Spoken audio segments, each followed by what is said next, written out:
Crit and Miss Out of the Abyss is a Dungeons & Dragons actual play livestream and is recommended for mature audiences. It may contain coarse language, adult humour, descriptions of graphic violence, horror themes, supernatural themes, Aussie slang, and more fun stuff.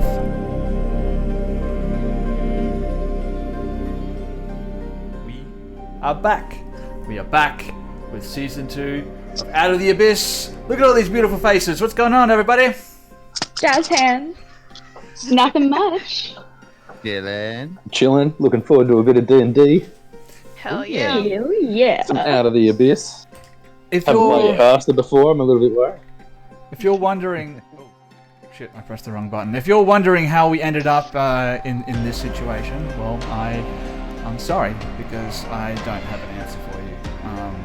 But if you're like me, don't worry about it. Just enjoy it, because we're about to play some Dungeons & Dragons, and that's what it's all about. We don't worry about the situation. We just we roll some dice, we see what happens, we have some laughs, and that is what Out of the Abyss is all about.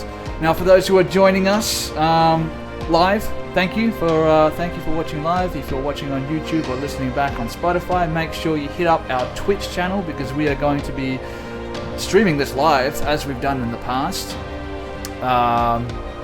which is the best place to catch us. So that is at twitch.tv/crit_n_miss, because we are going to be doing new episodes of Out of the Abyss weekly from now on.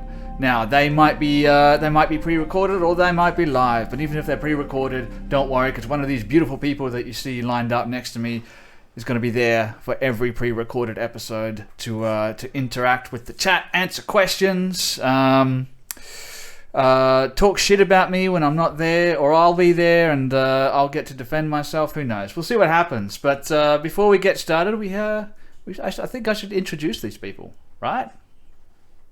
So we know. Seems like a good place to start. Yeah, that's logical. It's always a good place to start, and this is season 2, so it's a brand new start, and we've got some brand new faces. So let's just go across the table, and why don't you just introduce yourself, briefly tell the people who you are, who you're going to be playing, except for your names are already there, guys. So just let the people know who you are and who you're going to be playing, and we'll go from there. And we're going to start with someone who needs no introduction.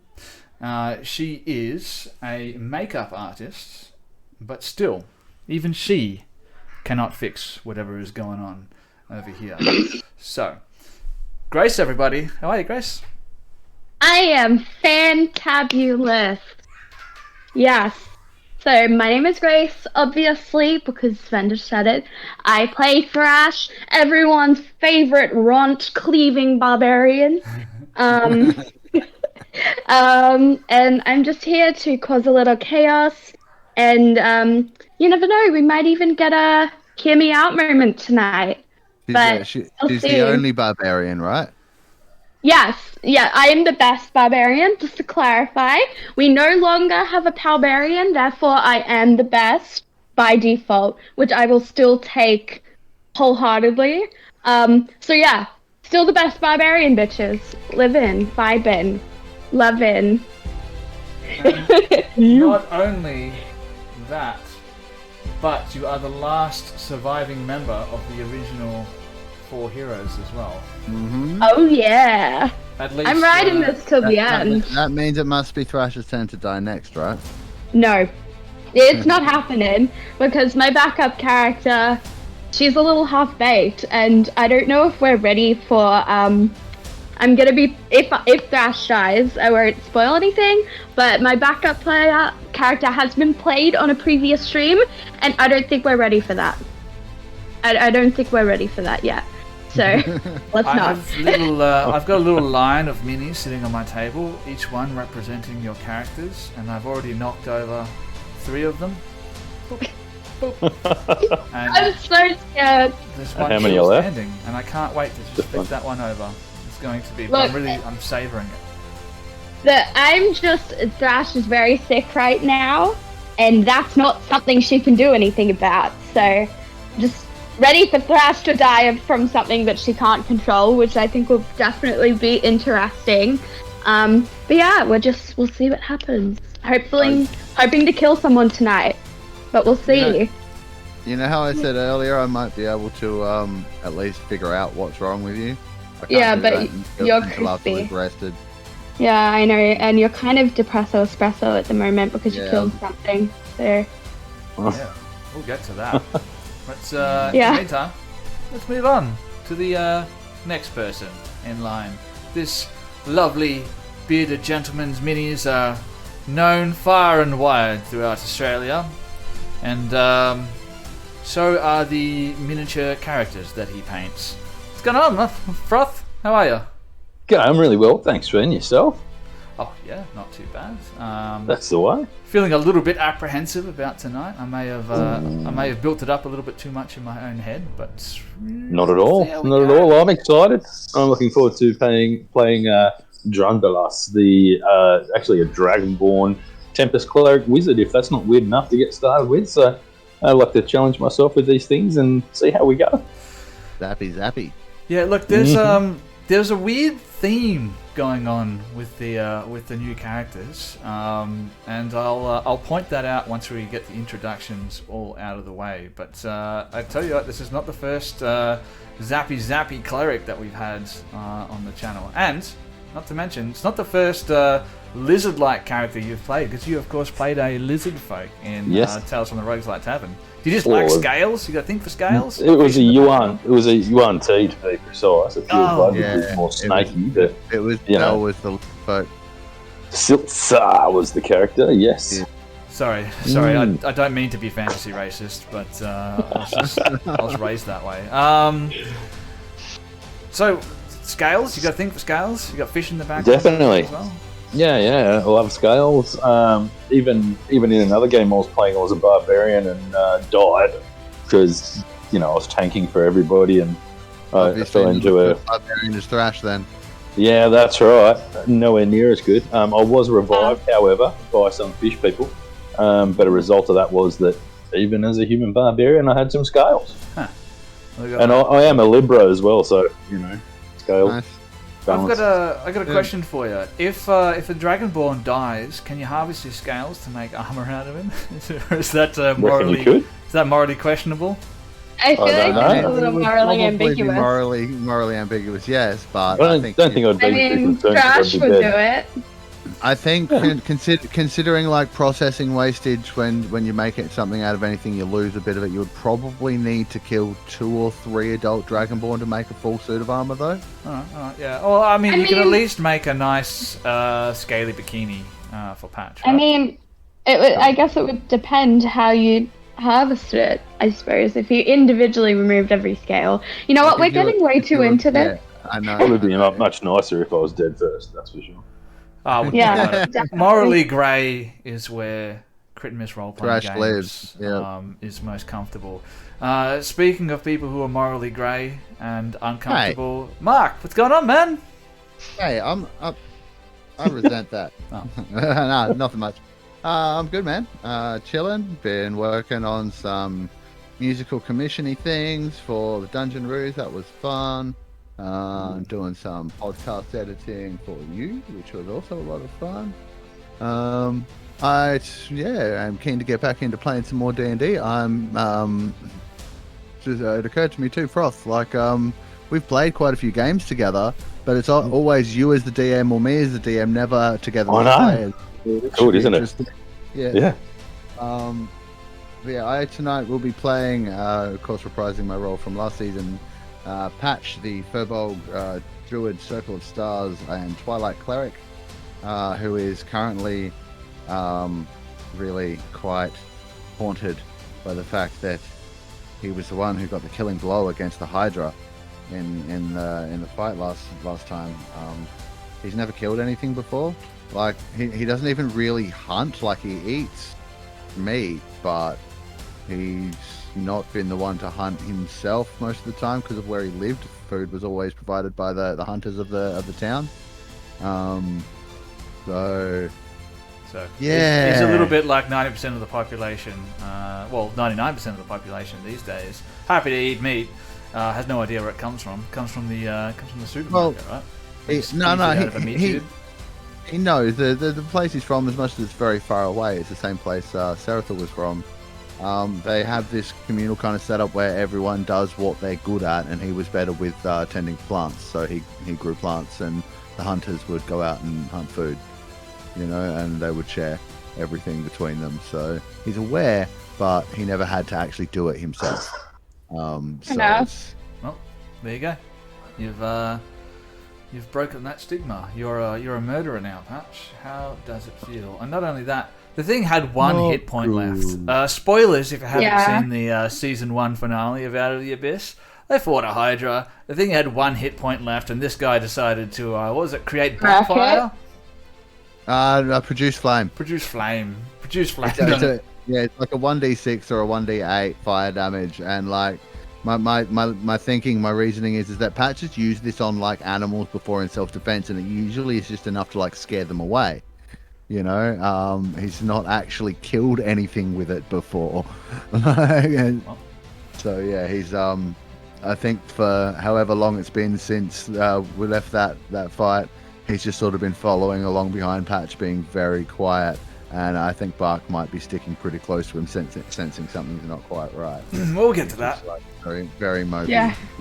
In the meantime, if you could just jump on, change your subclass to Path of Wildfire, Circle of Wildfire, that would be great. And in the meantime, we'll introduce our next player. Another brand new face to Out of the Abyss, but not a brand new face to the channel, because you might recognize her as the psychopath that killed me in Call of Cthulhu, Shadows of Despair. Ali, how you doing? I'm good.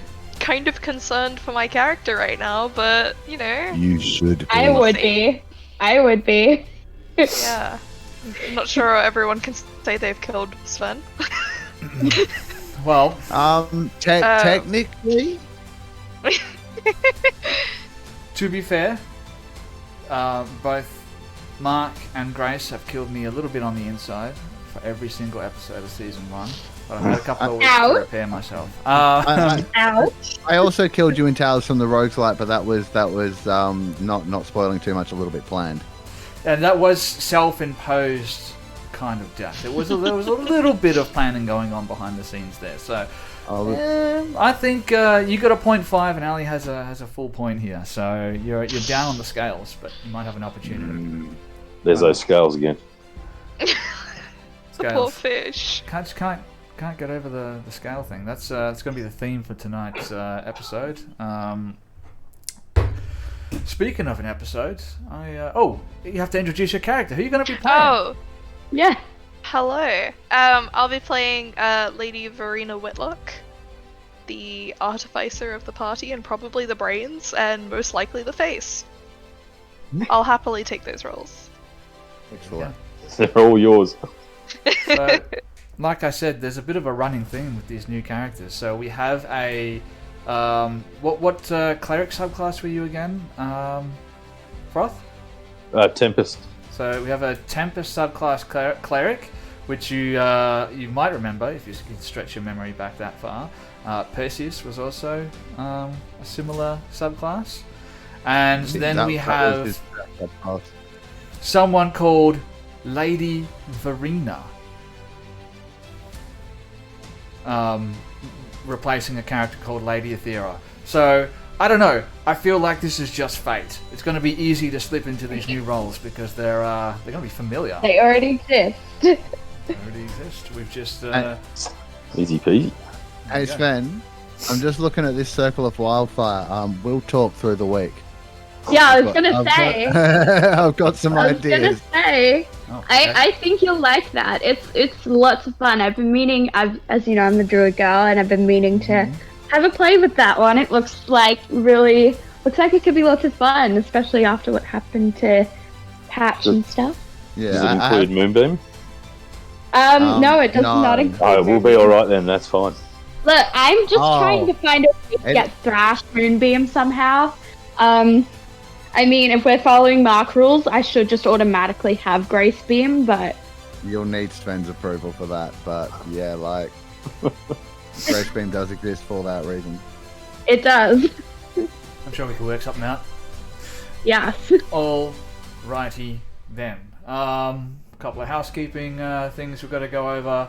All the same house rules as Season 1 will apply for Season 2. That is a +2 for flanking, a -2 to hit for attacking through an ally space, and -4 for attacking through 2 or more ally spaces.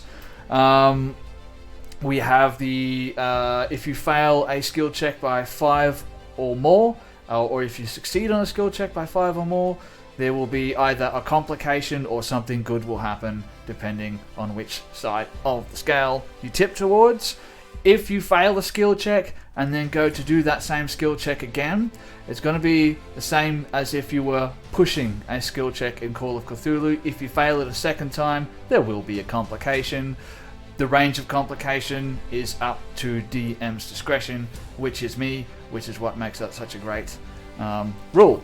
I see. But a new one that we are implementing is, of course, I use the exhaustion rules. I try to implement them in this campaign, but we are going to be using a new exhaustion rule, and that is, instead of having the sliding scale of 1 to 5 with different effects, we are now going to have a sliding scale of 1 to 10.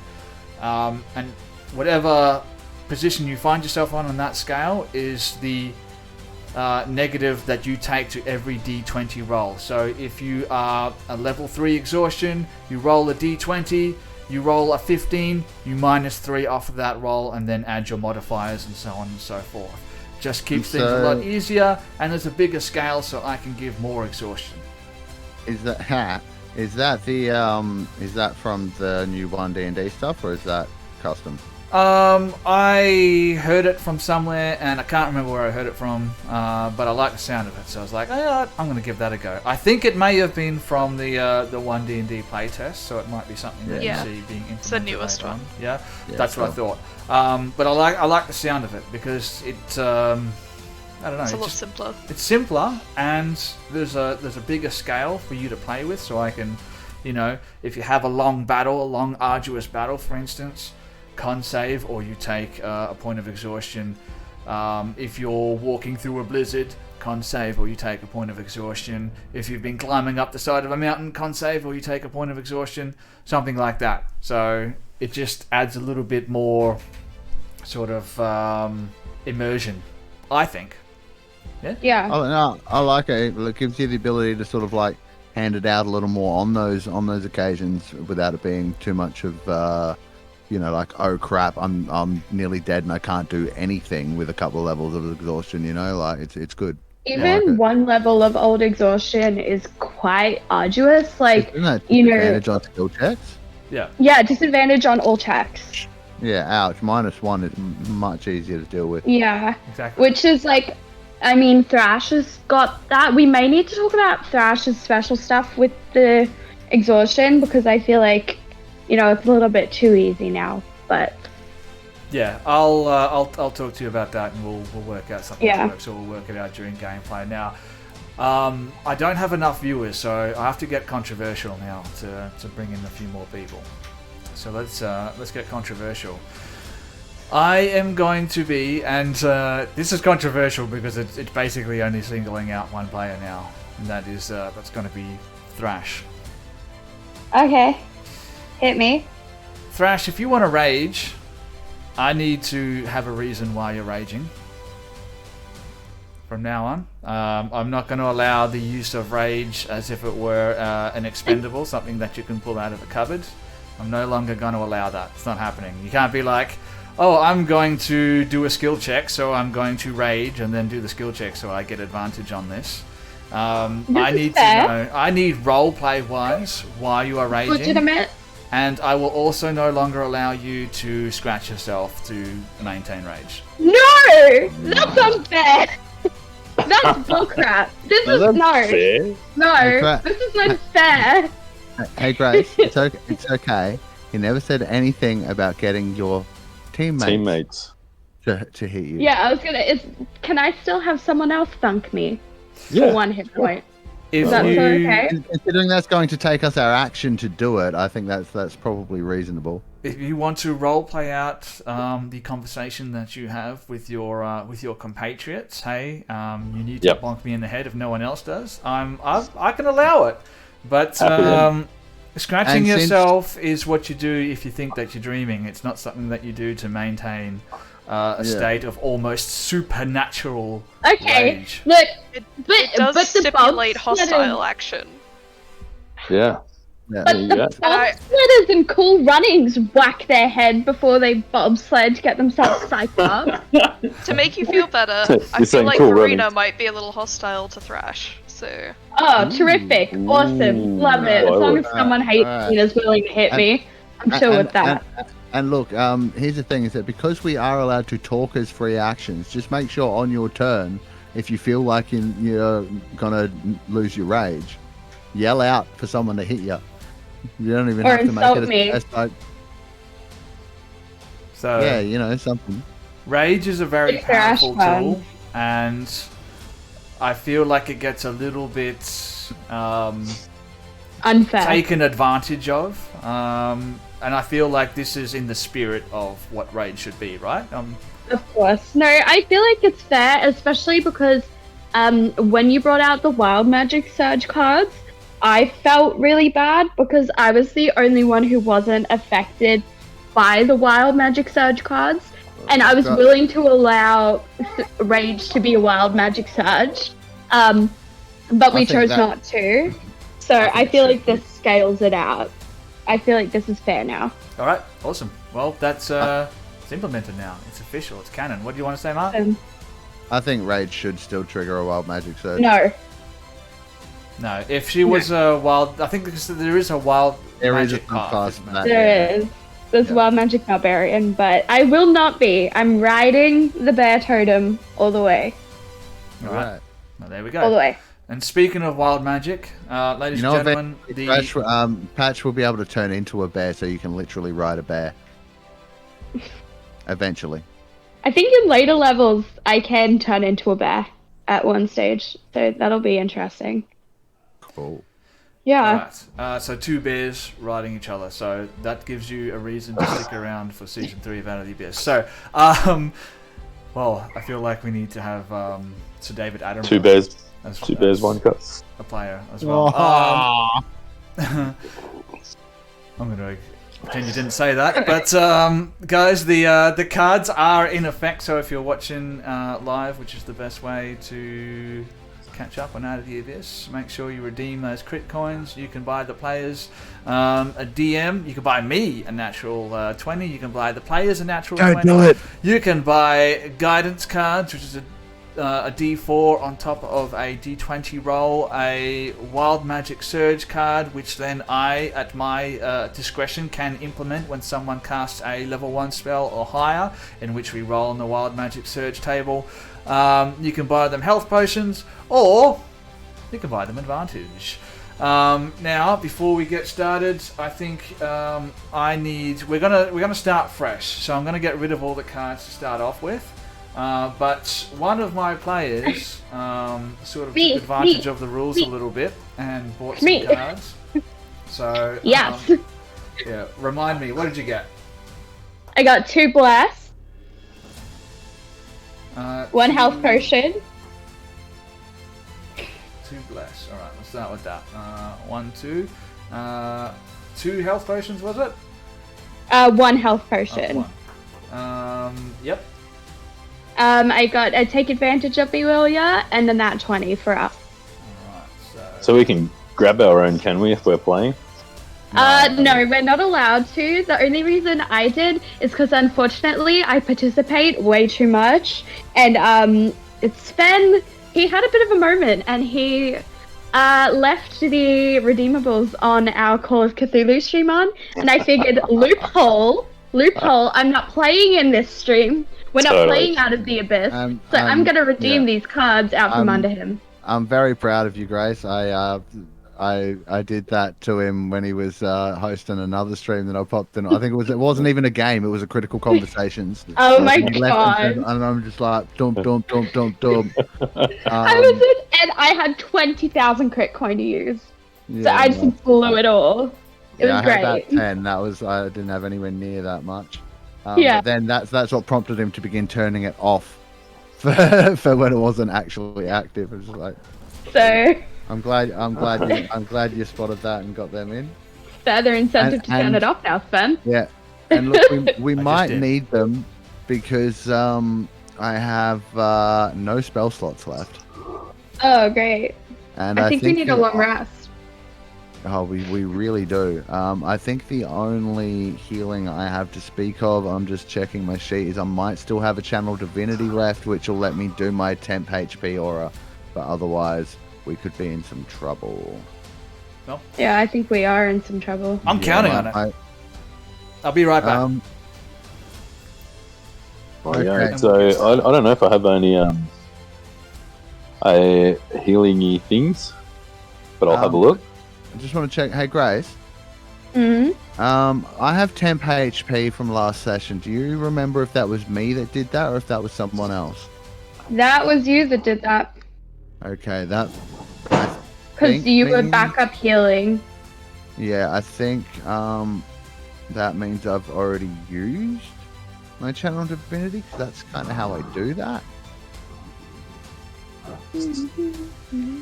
I can give you a bit of cure wounds, you know. That's Yeah, about the cool. best I got going on for you. No, it's good that you've got it. I might need Oh, it. that's right. I didn't take a single hit that entire game. You know, so I did, I'm not- but then you kept healing me. So I'm Yeah. on like full HP. Yeah, that's why I have no spell slots left. Sorry, I Oops. know it's very unprofessional of me, but I drank way too much caffeine. So, what were we talking about? recovered. Something.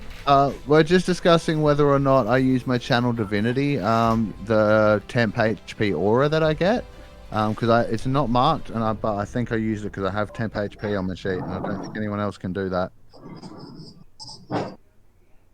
So I'm pretty sure. Yeah. I don't think Korax could That do I've that. used So that. I think used you it. used it. You've used Yeah. it, absolutely, of course. Yeah.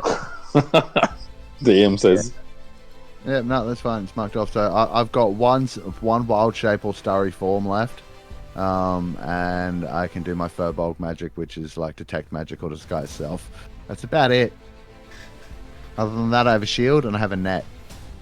All right, Super useful. let's. Ah, that was a question. The -2 for going through an ally with an attack.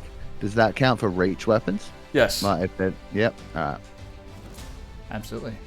Because it's hard, you Cool. know, and if you're Yeah. trying to poke someone with the pointy ends, and there's someone else in the way, you've got to go up, around, you know, all that kind of stuff. Yeah. So, yes, it will apply. I do have cantrips, but they are control flames, produce flame, not happening. Mending, guidance, spare the dying, word of radiance. So I can at least make sure you don't die if you get knocked out. So maybe Patch's alignment doesn't change, and he just refuses to do anything now. Totally, like maybe he. Yeah, just I'm not sure yeah. yet. I'm gonna see how it rolls. All right, who wants to play some fucking Dungeons and Dragons? This Me, ridiculous, I do. role-playing game that we. "Oh, is that what we're doing?" Oh, jeez, I got the wrong channel. No, that's all right. That's all right. Just stick around. Be the face That's of the channel. Let's fucking do it. So let's do a little bit of housekeeping to start off with. As you guys can see on the screen right there, you can see there are now 3 separate groups of adventurers. You have, of course, Perseus, who was separated from the rest of the party during a cave-in, and he is there with all of the NPCs that I could not be bothered role-playing. That is Susha, Darendil, Bapido, Stool, Eldith Feldrin, and Topsy. Then we have, of course, Glabagul and Y, who you met when you emerged from the Sunken Temple. Glabagul, the awakened gelatinous cube and why the member of the Society of Brilliance. He is a Darrow magician. Darrow as in the... what's the right word for it? Forgotten Realms Darrow, not the Australian Darrow. And then, of course, we have Lady Aethera Westington and Corax, who were separated from the party in the final episode of Season 1 by a mysterious masked figure, or 3 mysterious masked figures, who drew them back into the shadows, which had elongated from the mushrooms in the rot fen. And then, of course, we come to the main party, which now consists of Patch, Thrash the Troublesome, Patch's dog companion Bark, and, of course, the Deep Gnome, Svifnublin Jimjar, who now no longer owes anyone a finger, which he is quite happy about. And that's Yeah. kind of where we left off. So when we finished the previous episode, of course, as we spoke about, Thrash, Jimjar, Aethera, Corax, and Patch had just fought a Hydra in an area known as the Rot Fens, which is like a subterranean sort of swamp comprised of these tree-sized mushrooms. Now, when they were in this bog, they were harassed by these small glowing lights, which tried to suck the life out of them, failed, and then just drifted back off into the swamp before they moved on to fight the Hydra. Sounds like a lovely place. Now, they continued on. They pushed on, even though they'd done a full day of travel already. And correct me if I'm wrong here, but Thrash is suffering a point of exhaustion because of that forced march. They fought the Hydra, they killed it, and that's where we left off. And they just found the exit of the Rot Fens back into the Underdark proper. But that is not where we're going to be picking up tonight's game, because we're going to be picking it up somewhere else. What are you up to? Don't worry about it. But I am worried about it. And we open on a sulfur landscape where you find Thrash and Patch and Hell. No, it's they're demons. It won't be hell. It'll be the abyss. It's even worse. At least hell has structure to it. We fade in, and we just see this from the top down, as if we're looking at this from a bird's eye view. Just this huge expanse of obsidian water. Just Hold it. completely placid. There's no wind in the Underdark, so nothing to disturb the water. And then our dark vision sort of kicks in, and we can see a single... My 300 feet of it. Your 300 feet of shut up. A single dot just sort of drifting from one end of our peripheral into the center, and we can see it sort of cutting a perfect V-shaped wake into this completely placid water. And we sort of pan down towards this boat, and as we do so, we can see there's no one on the deck, and we continue to pan in, and we pass through the floorboards down into the below deck area. There's one deck below, and we continue to go down. We can see some hammocks and a bunch of crates and stuff like that, and we can see just 3 rows on either side of this boat, and chained to heavy iron bars are 2 figures on either side, so 12 all up, pulling on the oars. And we can hear as the oars pull through the water. And we continue to go down through the floorboards into another deck, that's below that one. And then I turn the sound of the rowing down a little bit because it's too loud. But then we go down into another deck, which is below that, and this is only a few feet high, and it's packed with people. All of them have Hessian bags pulled up over their head. They're each and every one of them bound by the wrists as well as the ankles by heavy iron chains to iron bars, which runs the length of the bow of the ship. Now I imagine we're viewing this as if it were a time-lapse video. You see one of the people fade away, you see two more of the people fade away, and they're all sort of crouched and hunkered down here because there's not enough room. And then we see two more fade away and another one fade away until eventually there's only two figures left.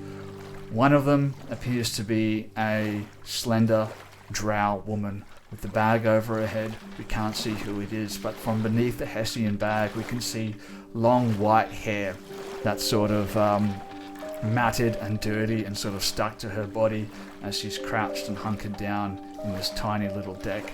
And the other person we can see from the wrists up, we can see a pair of scaled blue hands. Now, they're in there for a little while longer before eventually you see both of them sort of sway to one side as the boat comes to a sudden stop. Then from the deck above them we can hear footsteps coming down a set of very narrow wooden stairs, and pairs of rough calloused hands grab both of these two figures while another person unshackles the chains at their feet and at their wrists, releasing them from the confines of this boat. They roughly pull them up from their seated position and push them up these narrow stairs, and I imagine they're so narrow and steep that they're probably scraping their shin bones as they're going up into the top deck of the boat. And this is the first time in a very long time that these two people have sort of felt anything beyond the cramped conditions of this tiny little boat that they've been crammed into this entire time. It's the first time they've been able to stand up and sort of stretch their muscles, so they're probably quite sore as they reach the top deck. Now, they have the Hessian bag still pulled over their heads, so they're not entirely sure where they are, but they can hear the gentle sound of water lapping on a shore as they're dragged across a narrow like plank onto a pier. They know it's a pier because they can feel their weight sort of bending the floorboards beneath them, and they can hear two figures start to converse in a language that they're not familiar with. One of them is like, now things start to get weird. One of them is like, and you hear another voice reply in the same language, but it just doesn't sound like it's coming from the same species, if that makes sense. It's like someone else speaking the same language, but they don't have the same physical makeup. And they go back and forth a little while before the two of them hear the exchange of a heavy leather, you would assume, bag being exchanged from one person to another. You hear the coins chink, and then both of you are roughly pushed onto the shore of wherever it is that you are before the boat departs. Now from there we fade out, and then we fade back in to another scene. We can see the body of a massive bloated hydra lying on the bank of a small body of water. Kneeling beside it is Patch. Now, Patch, like you mentioned, you were the person who delivered the killing blow to this creature, and this is not something that you've done before, so tell us what's running through Patch's head at the moment. It's hard to describe thoughts. It's just a looming sense of guilt, and he's sort of just not there to anyone from the outside. He's just he's still moving along, so he's probably following along behind Thrash, but he's not talking. He's just like looking down at the ground, kind of, absently and shuffling along. You're still there. We haven't left that scene just yet, so you're still there. There's just the smouldering remains of this Hydra lying there on the bank. You're kneeling next to it. How do you think he feels about the death or having killed this Hydra? It's never happened before. He's used that kind of magic on animals to scare them off, but he's never thought it would actually, kill them, let alone something the size of that. He's distraught. He feels so bad, but almost kind of numb. It's just he's something's switched, and he's just kind of blankly staring at it. All right, so can I get you to roll a wisdom saving throw? Now I just need to know. I already did. If you're above or below. Below. I got an 8. You're all right. You want to fail that one. Okay. So seeing Patch on the ground, kneeling and freaking out, Thrash is going to take her axe and give it to the NPC whose name escapes me. Ginger? That one! I'm Yay. gonna give him my axe and I'm gonna be like, if you lose this, I'll kick your ass. Hold it for 1 second. I'll be back. Just gonna give Ginger her axe and walks away. And she's just gonna sit down next to Patch and sort of like give him one of those like manly, gentle shoulder punches like, hey, buddy, doing okay or not?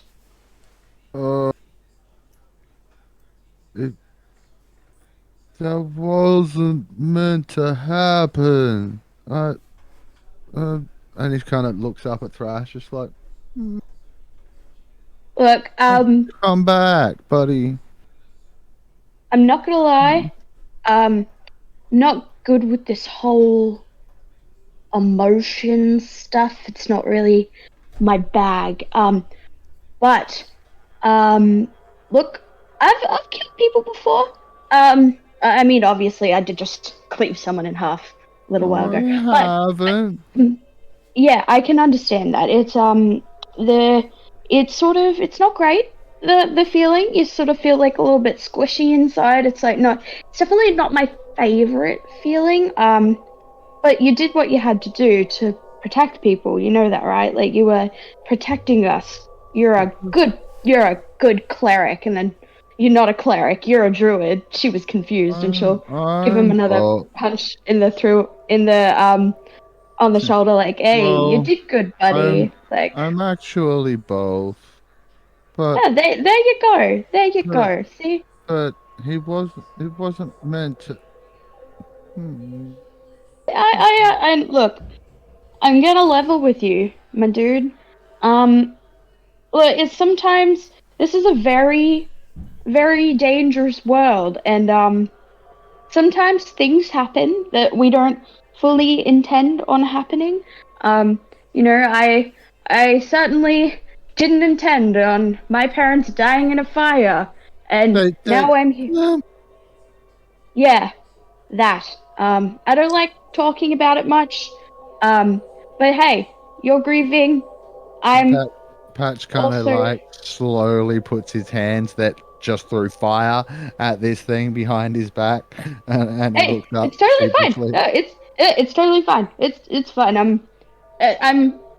I guess I'm over it now. Look, I don't want to talk about it. What I'm saying is that death it's an inevitable part of life. We live, we die.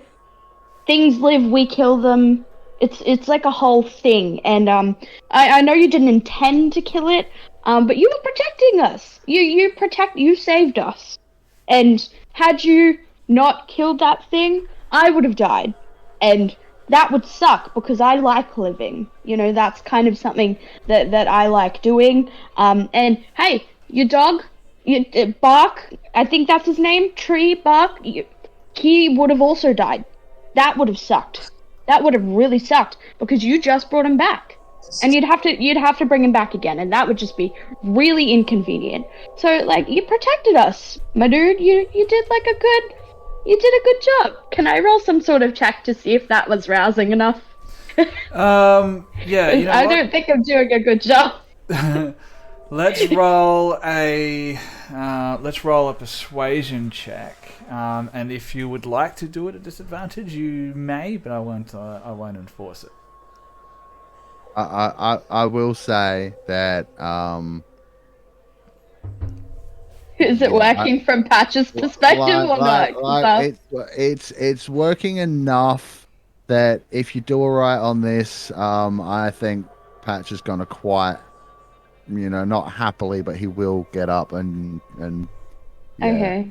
get. Well, I won't roll at disadvantage then, seeing it's sort of working. Let's see. Yeah. Okay, I got a 18. How's that do?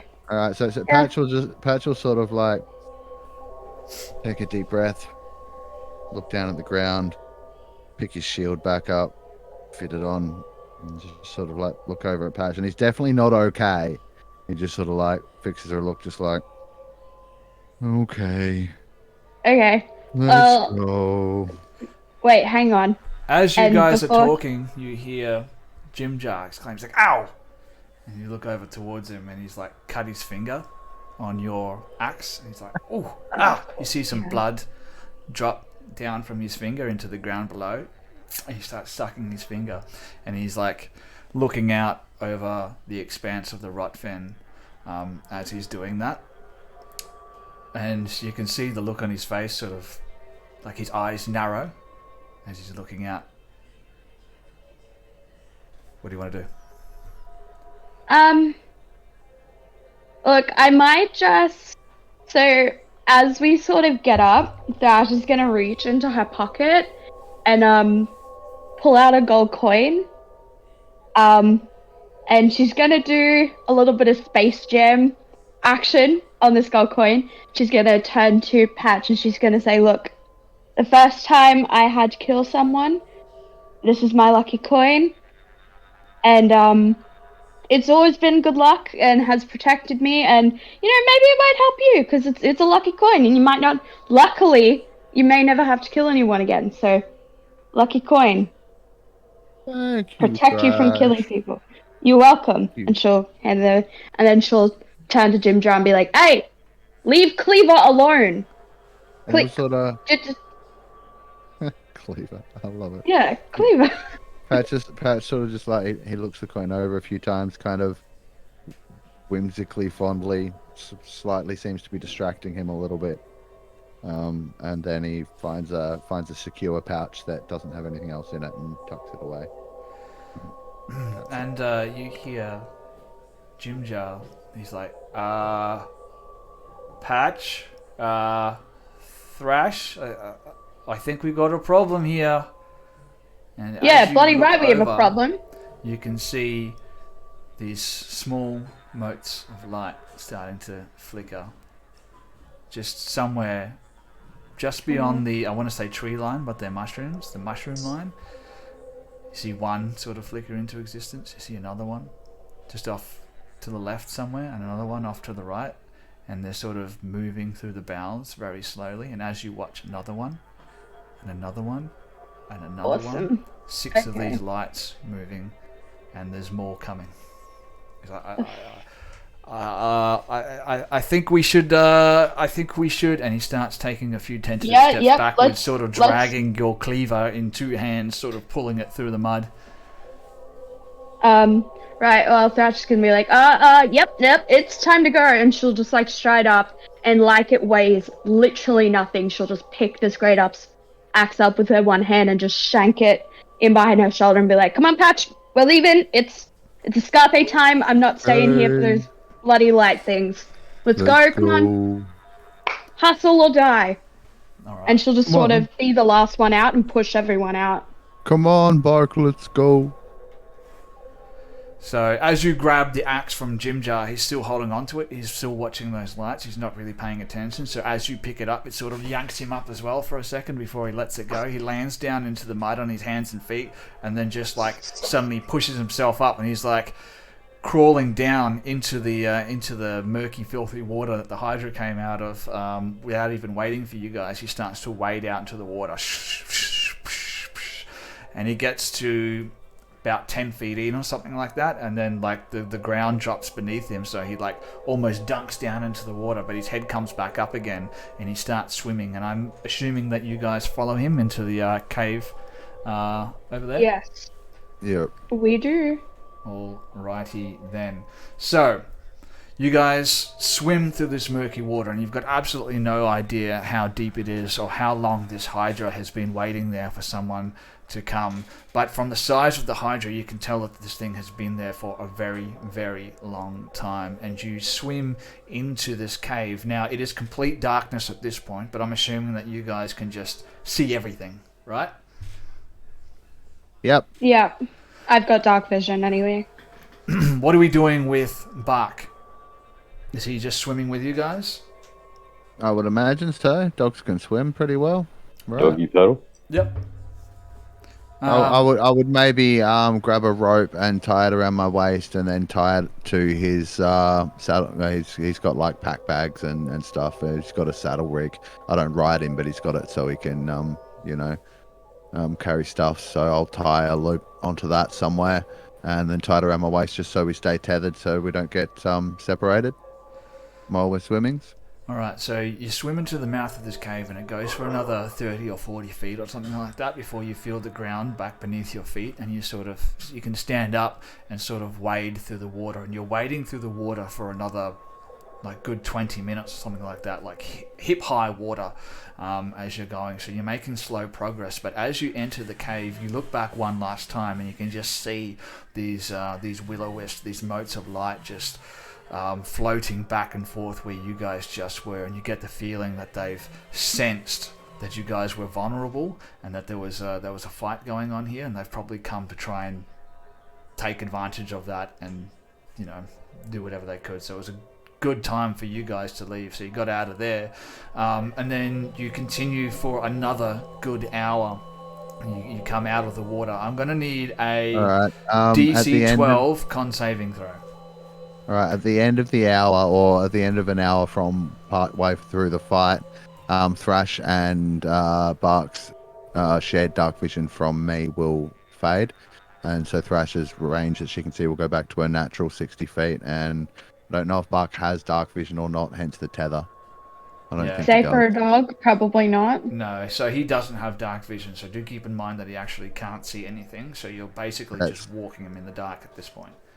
Yeah, well, if we're out of the water, are we out of the water? Yeah, so you've the ground is leveled out, and after about 20 minutes or so, you're back walking on dry land again. Yeah, that's Guess cool. who just took another level of exhaustion? Why? Oh, because you failed. Yeah. Failed to save. No, you passed it. No? No, minus You got a 1. 13. Oh, yeah. 12 is still a pass. He said Oh, me DC to 12. beat it? Oh, Yeah. Sweet. Okay. Con save. I thought it was a Guess 10. Oh, yep, and I only just passed as well. Do you want me to roll for Bark? I have a stat block. Yeah, sure. Go ahead. Oh, leave poor Bark out of this. Come on. He's a doggo. No. He doesn't deserve that. I know, but it's he's here and he is alive and exists. So, Leave the poor doggo out of it. he has a +1 on his con, so I'll just roll a d20. Oh wait, how'd he do? Come on, dice.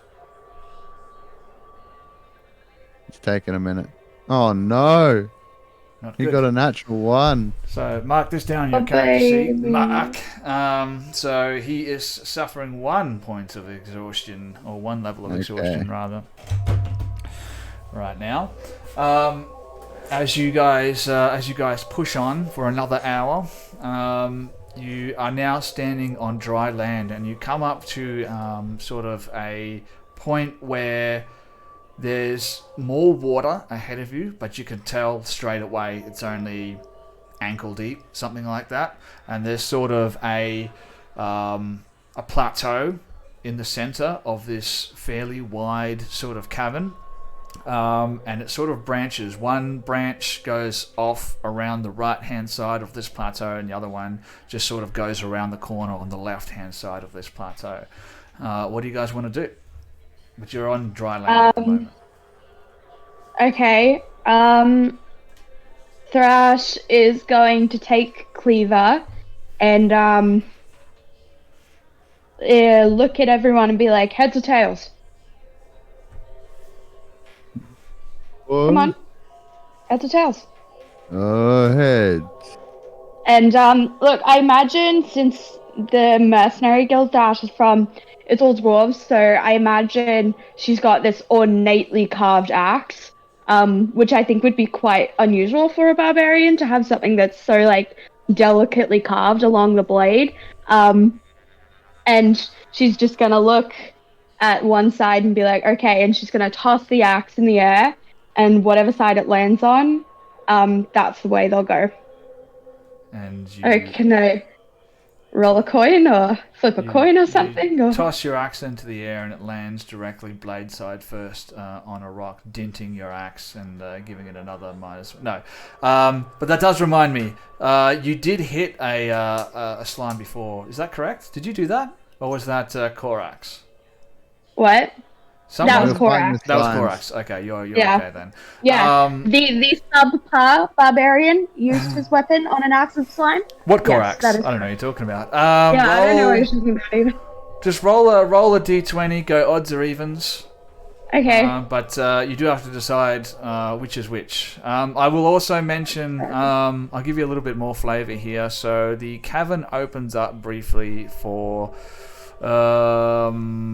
to around about 90 feet or something like that before it narrows again, and then there's 3 stalagmites in the center of that sort of cavern. It narrows, it widens again, which is where the plateau and the 2 different paths are. Okay, so I got uneven, so we're going to the left. All right. So you're taking the left path. Well, tell me exactly. So you see Jim Jar. He walks up to sort of the shallow sort of water, and he just like stops there, and he's like looking left, looking right. He's like, I don't see any hydras, and he turns about and looks at you with a big smile on his face and gives you 2 thumbs up. Oh, I swear I've got to do everything. And she pulls her axe off her back and on the blades of her axe. Wait a minute. And he reaches out and just like touches you briefly on the shoulder. I'm gonna and just be like, you got this. Whatever you do, gonna do, you got this. Thanks for before. And it's gonna cast guidance on you. Oh, that's so cute. Okay, do I have to use? How long does that last? 1 minute. So that's like not even. Okay, thanks, I guess. But Thrash wouldn't know. She'd just think it's motivation. Yeah, so on one side of her axe there's like a decapitated head of something, and then the other side of the axe is like the back half of whatever monster it is cleaved in half. Hence cleaver, because it's 2 halves of a monster. And she's gonna flip it, obviously making sure it doesn't land on anyone, and the axe will just come down on the head, and she'll be like, well, my scientific method has said we're going left, so we're going left. Okay. Let's Yep. go. The axe has spoken. Left it is. And she'll point left and usher everyone that way. Excellent. Alright, so I'll tell you what. For the first time in Season 2 of Out of the Abyss, let's take it to the map. Ooh. Oh, I did press the wrong button there. All that hype and then... I really hope I did not just steer us into a cliff or something, and because I could have nature attacked and I didn't, so... Why is Patch in the front line? This is not a good place for him to be. Yeah, I was gonna say, because I'm up the back, Can so... I swap places with Thrash? No. No. You can't. But I already said I'm did say I explicitly would- at the back ushering everyone through. No. did too. Yep. I did. All right. So, yeah, show me where you go. We're down a barbarian. Okay. Oh my god, left and right. So this way. Making room for Thrash to get through. Do you want me to Jim Jar? Yeah. Yeah, so we'll just head to the left. Jim Jar was over by the water, so I'm just going to put him over there. Okay, yeah, cool. Yeah. Awesome. Left it is, and I should just start making our way over. All right. That's Making right. our way downtown into the water that's over there. Just so you know, that's right. There you go. Just reveal a little bit more for you. Just left and right thing and everything, and I still got it wrong. It's all right. I think this is whatever is down the left path anyway. Okay, Yeah. good. I was gonna say. So there you go. All right. Okay. So who's leading the way here? I imagine Thrash is leading. Yep, Thrash will lead, I guess. Okay. Damn, we're Go. down. All of our tanks are gone. I'm stuck. I'm the only tank in a room full of squishy people. Yeah, that's a barbarian's job. Ew, I don't like that. Especially because one of her bonds is weak people deserve to die. So this is going great. Yep. If So- you by the way, if you still have temporary HP, they'd be long gone by now. Oh yeah, no, I'm at full health. All right. So all good. you're standing sort of at the edge of this water now. You can see it's only around about ankle deep, and it's just completely still. Not a ripple, not a wave, nothing.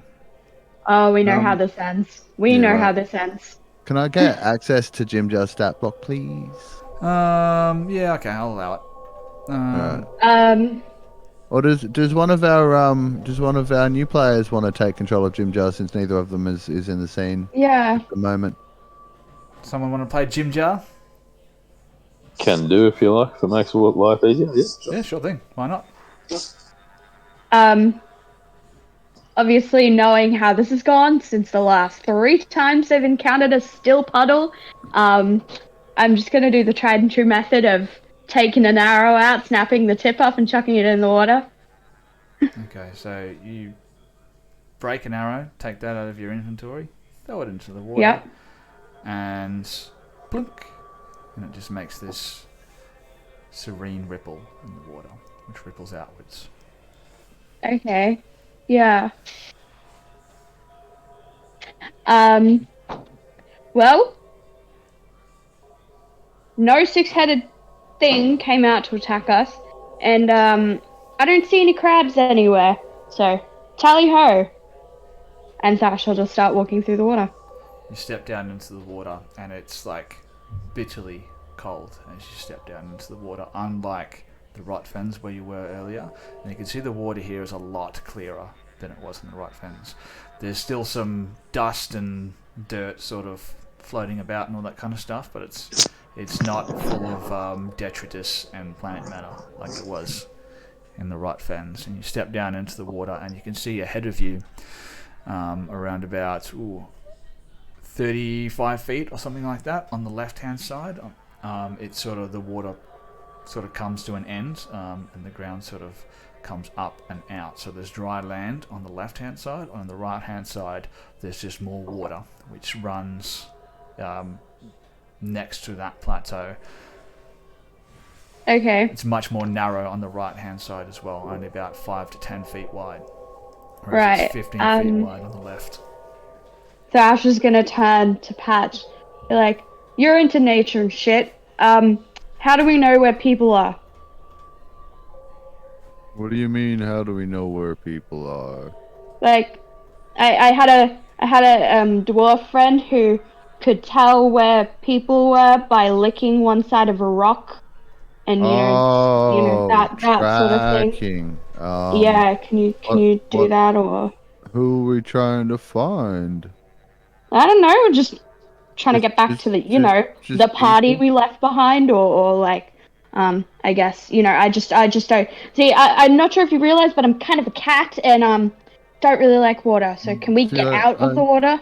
I I would like to normally get out of the water. find my way around with this, and he kind of holds out the scrolled up bit of bluish paper that he always carries around with him, and you can see etched onto it, and it's always shifting and changing from one thing to another, but they're all patterns of star constellations. And he's like, but I can't really see them, so I'll try. I'll see what I can do. I have the Wanderer feat, background feature, so I have an excellent memory for maps and geography. I can always recall the general layout of terrain, settlements, and other features around you. In addition, I can find food and fresh water, blah, blah, blah. Okay, so just that with general survival, I guess. Maybe see if I can have a look around and see if we're on the right track to encounter some civilized beings. All right. If there are any signs. Yeah, you can roll a survival check, I suppose. All right. Survival. Oh, 7. that one. Look, you're in a completely alien environment. You can't see the stars. You've never been here before, and really, even at this point, Jimjar is sort of at a loss. But one thing that I will tell you is, you guys do know that you were heading for somewhere called the Dark Lake. This, as you've gone, it's gotten more and more aquatic, so to speak. You've now come across another body of water. This might be suggestive that you're on the right path, but more than that, you don't know. Yeah. Sorry. I don't really know my way around down here. That's I what Korak swear. was for. Yeah, well, fucking, he's not here anymore, is he? Why have I got to do everything here? I swear. Well, if it makes you feel better when we get out of here, I'll give you the money I was going to give him to keep me safe. I If you mean, keep me safe and Bark, mainly Bark. yeah, I'll take you up on that. And Thrash will reach her hand out, and she's like, normally I like to do contracts and have my lawyer present, but this is fine too. She'll reach her hand out and shake. Right, well, we're heading for a lake. This is water. I really don't want to be in water, but hey, I know. let's just keep going that way, I guess. How high's the? I assume there's some kind of something above us. There's a stepped plateau. It rises up out of the water for around about 10 feet high, and then you can see it rises up there again another 10 feet high, and that's where you can sort of see the water on the right hand side, on the northeastern sort of side of that, or so I say southeastern, but it sort of travels along the east hand side of this plateau. Alright, and is there a ceiling, so to speak? There is a ceiling, so there's a ceiling which about 50 feet high, something like that. So there's a gap between that plateau and the ceiling above. Yeah, looking up. Patch just points up, knowing Thrash can probably see that fine. She's like, well, you could stay out of the water. Yeah, but you're kind of, no offense, I mean this totally in a non-offensive way. You're kind of squishy, and so's Jimjar over there, and if I go up on the roof, if something, attempts to a shock and awe, I guess, for lack of a better word, you're kind of gonna need a little bit of muscle, and not gonna be so squishy, helpful but I'm up on the quick. roof. Yeah, but you're squishy. One good hit, and you're dead. So I'm just gonna stay in the water, but just know I am displeased. And Tasha's just gonna keep walking with like this really disgruntled look on her face. So I would like to say, next time I rage, it is because I'm wet, and I am a cat, and I don't like being wet. Okay, so should we just say you rage immediately as soon as you get in the water? No. And we'll just get rid of that? No. That's not saying. She's disgruntled at the moment, But if something tries to attack her, then she'll be pissed off and wet, and I feel like that is enough to cause a rage. Well, it's funny you should Okay. say that, because you step down into the water and you make your way across and nothing happens until you reach the other side of the shore. Because as you get there, you see a small rock fall from the plateau on your right-hand side, and as it begins to fall and you look over towards that way, you can hear a voice. It's like, and all of a sudden you look up towards where you heard that voice from, and you see this net coming down from the plateau on your right-hand side. So I'm just going to put Thrash where I think she would be at that point, which is over there. Patch and Bark, put yourselves where you would be at that point, and let's roll for initiative, ladies and gentlemen. Before Alright. this person, I mean, I'm gonna assume you're taking a surprise round, which is like totally chill if you do, because if it's on me, I'll let that happen. But how does a net, like, how? I feel like they're hitting a 7-foot tall tabaxi with a net. How is that going? Nets Is it have like a specific butterfly rules. net? Don't know. Annette's a lovely lady. A lovely lady, though. Yeah. Alright, so as this is happening, can I put my hand on Thrash and give her advantage on her initiative roll with my No, ability thing? what you can No. do is roll for initiative, and let's get this combat on the way. Yeah. Oh, so I can't use my thing. No, sorry, buddy. I got a 19. Nat 20, guys. Oh yeah. That's a 24. And I don't actually have access to Bark's stat block through his token. I've only got it on my sheet, which won't let me roll. So can you give me access on that one, please? I certainly can. So, options, player accessible, and let's add them to the combat tracker. Bam, and also Jim Jar to the combat tracker. Yeah. Yes, please. Thank you. There you go. So we're going to start off with a surprise round by this, and you look up as this net's coming down towards you. Through the webbing of the net, you can see this strange fish-like creature. It's like half man, half fish. It has like the face of a fish and like the lower half of a person, with this like slimy, wet grey skin and weird webbed hands and webbed feet as it throws this net down on you. Isn't that a Kuatoa? Didn't we have one of those in the group? Yeah, does it look like Susha? I don't know. Does it look like Susha? It Does does. it look like sushi? Yeah, we call him Might sushi. soon. It's kind of mean. Yeah. Alrighty okay. then. Let's roll that. See if this net hits you. Thrash Hit with me. a 16. Yep, just hits. Just hits. So, also he needs to move a little bit closer to there. So, oh no, he's got to roll that with disadvantage. So, let's roll again. So 7. So that net misses, unfortunately. Okay, now I'm pissed off. Alrighty then. We'll go to the top of the round, and it is in fact your turn now, Thrash. You just see this net come down at you, and you see this fish person on the plateau on the left-hand side. You should not have done that. You have given me such a bone here to work with. So, hear me out. Oh, here we go. Here we so- go. Check Right. those hear me out emotes in the chat, ladies and gentlemen. You know how I took the whole grappler feat?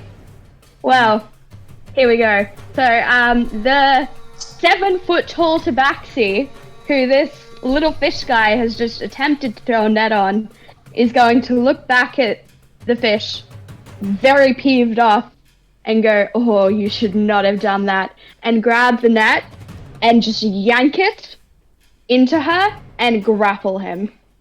Well, what I will say is he's thrown it from the plateau on the left-hand side. Oh, so he's thrown boo. it from up there. So you Is can he holding definitely- one half of it? No, he's just like thrown it like a fishing net. Oh, Like he's legit, casting a fishing okay. net into the water. He's just like, Yeah. "Whoop."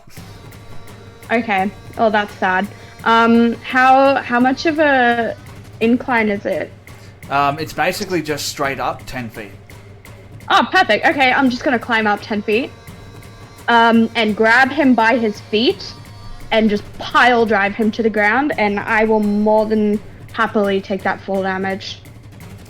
All right. Let's get creative. Let's get fun. Roll that grapple for me, and I'll get him. See, and if he can resist it. Excuse me.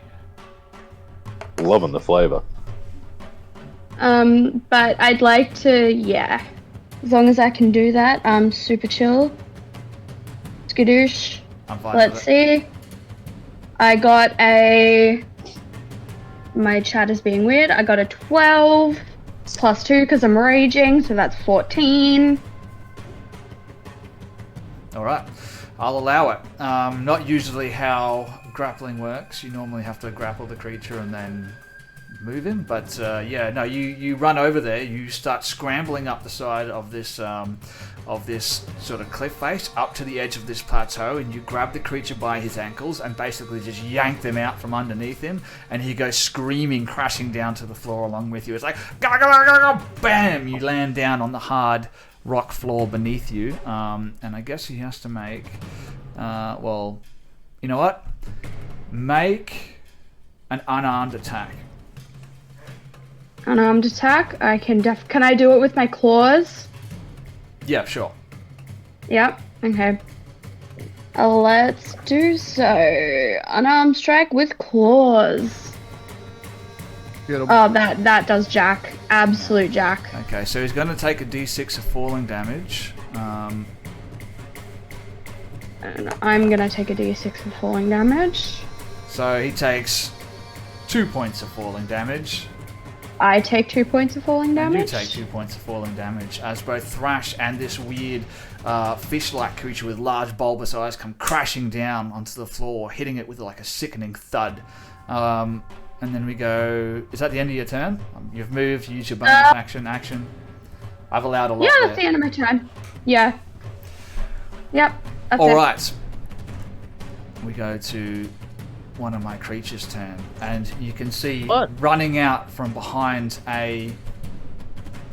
one of these stalagmites further up ahead. You can see one creature come running.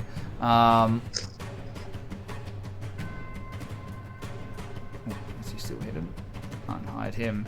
And he just comes running out from behind this stalactite, yelling at the top of his lungs as he does in this strange foreign voice that you're not familiar with. And he makes it to a roundabout over there. Sorry, just Thrash, did you move up in that round? Like, are you... Oh, yeah, no, that's a good point. I'll be, like, about here, Yep. I think. Cool. Yeah. Thanks, that was freaking me out. Yeah, I'm not very good at moving my token. I'm sorry. No, that's all good. This other fish person just comes charging from around the stalagmite, and as he's charging, he pulls from his like belt like another one of those nets. As he's running towards you, he's got like that net hung up like over the top of his head, raised up above his head, ready to throw it. And then we go to the next person's turn. Patch, you're up, buddy. You see this thing running at Thrash with this net. No worries, I can deal with that guy. And this time I can do it without violence. Oh yeah, I have none of those left anyway. So Patch is gonna see the first one do his thing with the net, and see the second one come around and do his thing with it, and he's gonna just be like,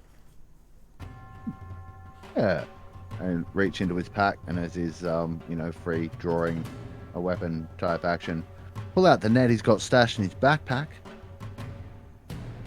and he's going to 10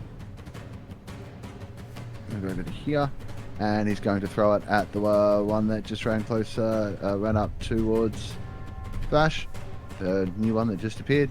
Gonna swing it around and have a crack with that.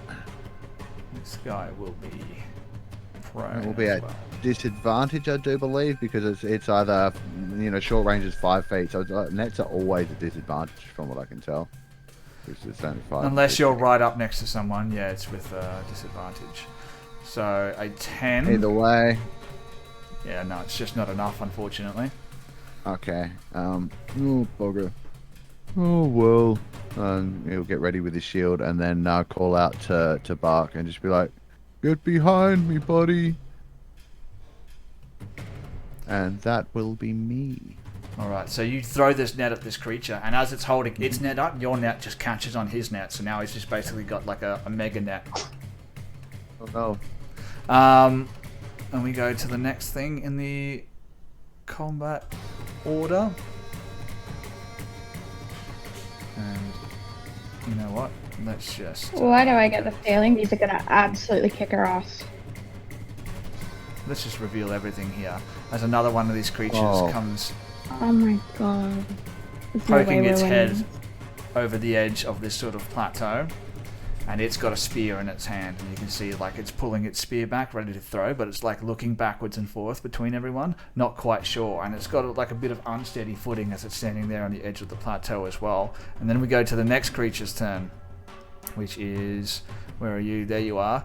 He is not quite in range to throw his net, so he's going to have to scramble down. So I'm going to make a dex check to see if he makes it. Yeah, he makes it with a 13. So he scrambles down from that little alcove that he was hidden in.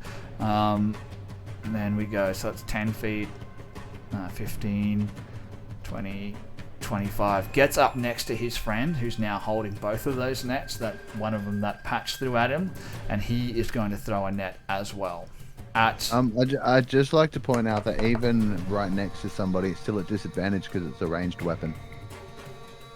Well, I think that's a silly ruling, so I'm going to say no to that. It's a disadvantage if you're going to be throwing it from a distance. So a 10 is not going to be enough, so he just runs over there and just yeets this net at you, Thrash. But you're sort of still hunkered down over the top of the prone body of this other creature, and the net just flies over the top of you and lands on the ground next to you. Then it is Bark's turn. Bark will... Actually, you know what? Mark, it's all yours, buddy. Alright, Bark is going to do exactly what he was told and run over here and take the dodge action. Alright. And we go to the next creature. Here we go. This is what I need to be paying attention to.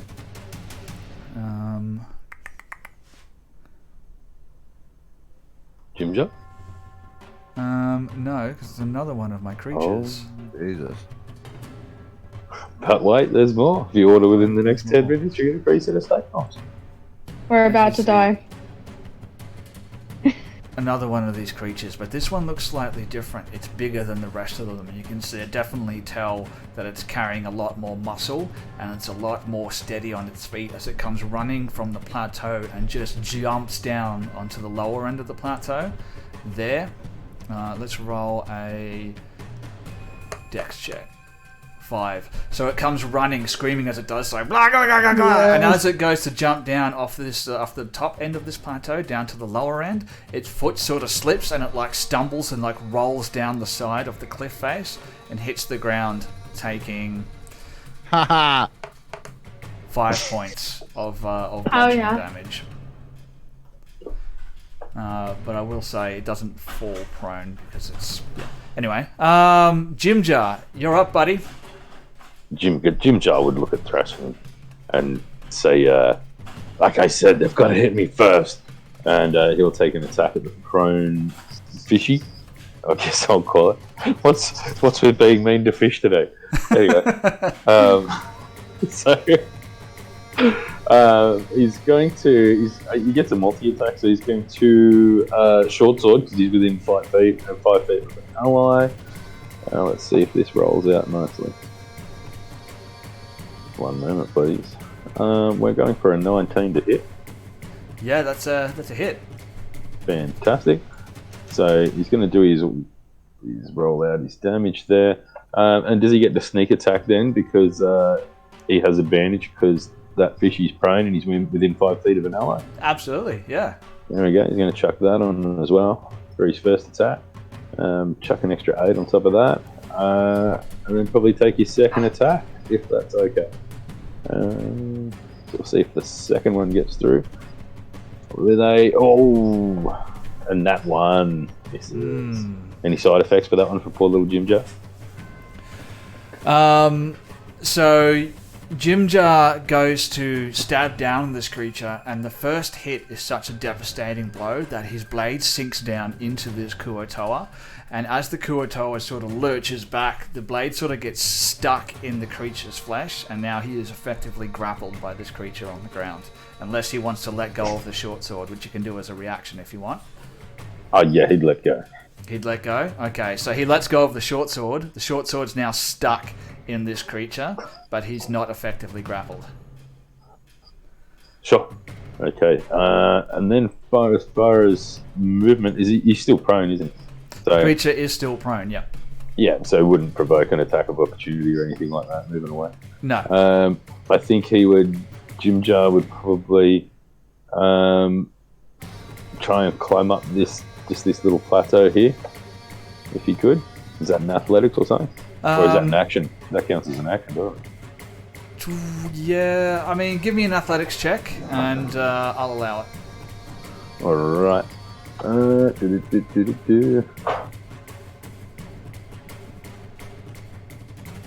He hasn't exactly got athletics. Would you take just a strength? Yeah, we'll do. Strength, yeah.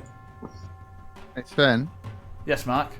Random question: are these guys speaking deep speech? They are not. Okay. You can tell these creatures have some kind of language of their own that you're just not familiar with. So a 6 is just not enough. So I'm not going to make you take any fall damage, but you're not going to be able to make it up there either, and you've used at least half of your movement speed. Yeah, that's fine. I think you'd probably just stay where he is and go, damn it! And that'll do for little Jim Jar. He can bonus action, disengage, hide, things like that. He'll hide, but I don't know if there's anything to hide behind, really. Not really. Where he is, there's not really any space to sort of hide. Now, what I do need to keep everyone needs to keep in mind that this is actual total darkness at this point as well. So unless you have dark vision, I can't really see what's going on beyond the limit of your dark vision. So do try to think about that. It's the next creature's turn. Which one is he? It's that guy over there. He's going to run up over to there. And what does he want to do? He runs to the edge there, and instead of throwing a net, he pulls a crude spear that's tipped with what appears to be sharpened bone or something like that, and it's got these sort of serrated edges to it. Looks like something that you would use to fish with, but he just hucks it from the top of that plateau, and he's going to throw it at let's roll a d4. 1, 2 thrash, 3, 4 for Patch. 4 Patch. This is coming at you, my friend.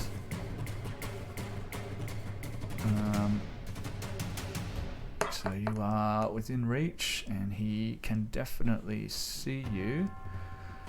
Correct. So 9. That's going to be a miss, unfortunately. Damn, that sucks. Fortunately, depending on who you are. So he just runs over there, throws this spear, and the spear just clanks up against the ground next to you, and you can see the end of the spear, that bone tip, just sort of break in half, and little bits of bone go scattering across the ground into the water. And then it's going to be my next creature's turn. As another one comes running, but this one is not on the plateau because it comes running around the corner of that plateau and gets up behind Bark right there with a net in its hand, ready to cast it onto Bark.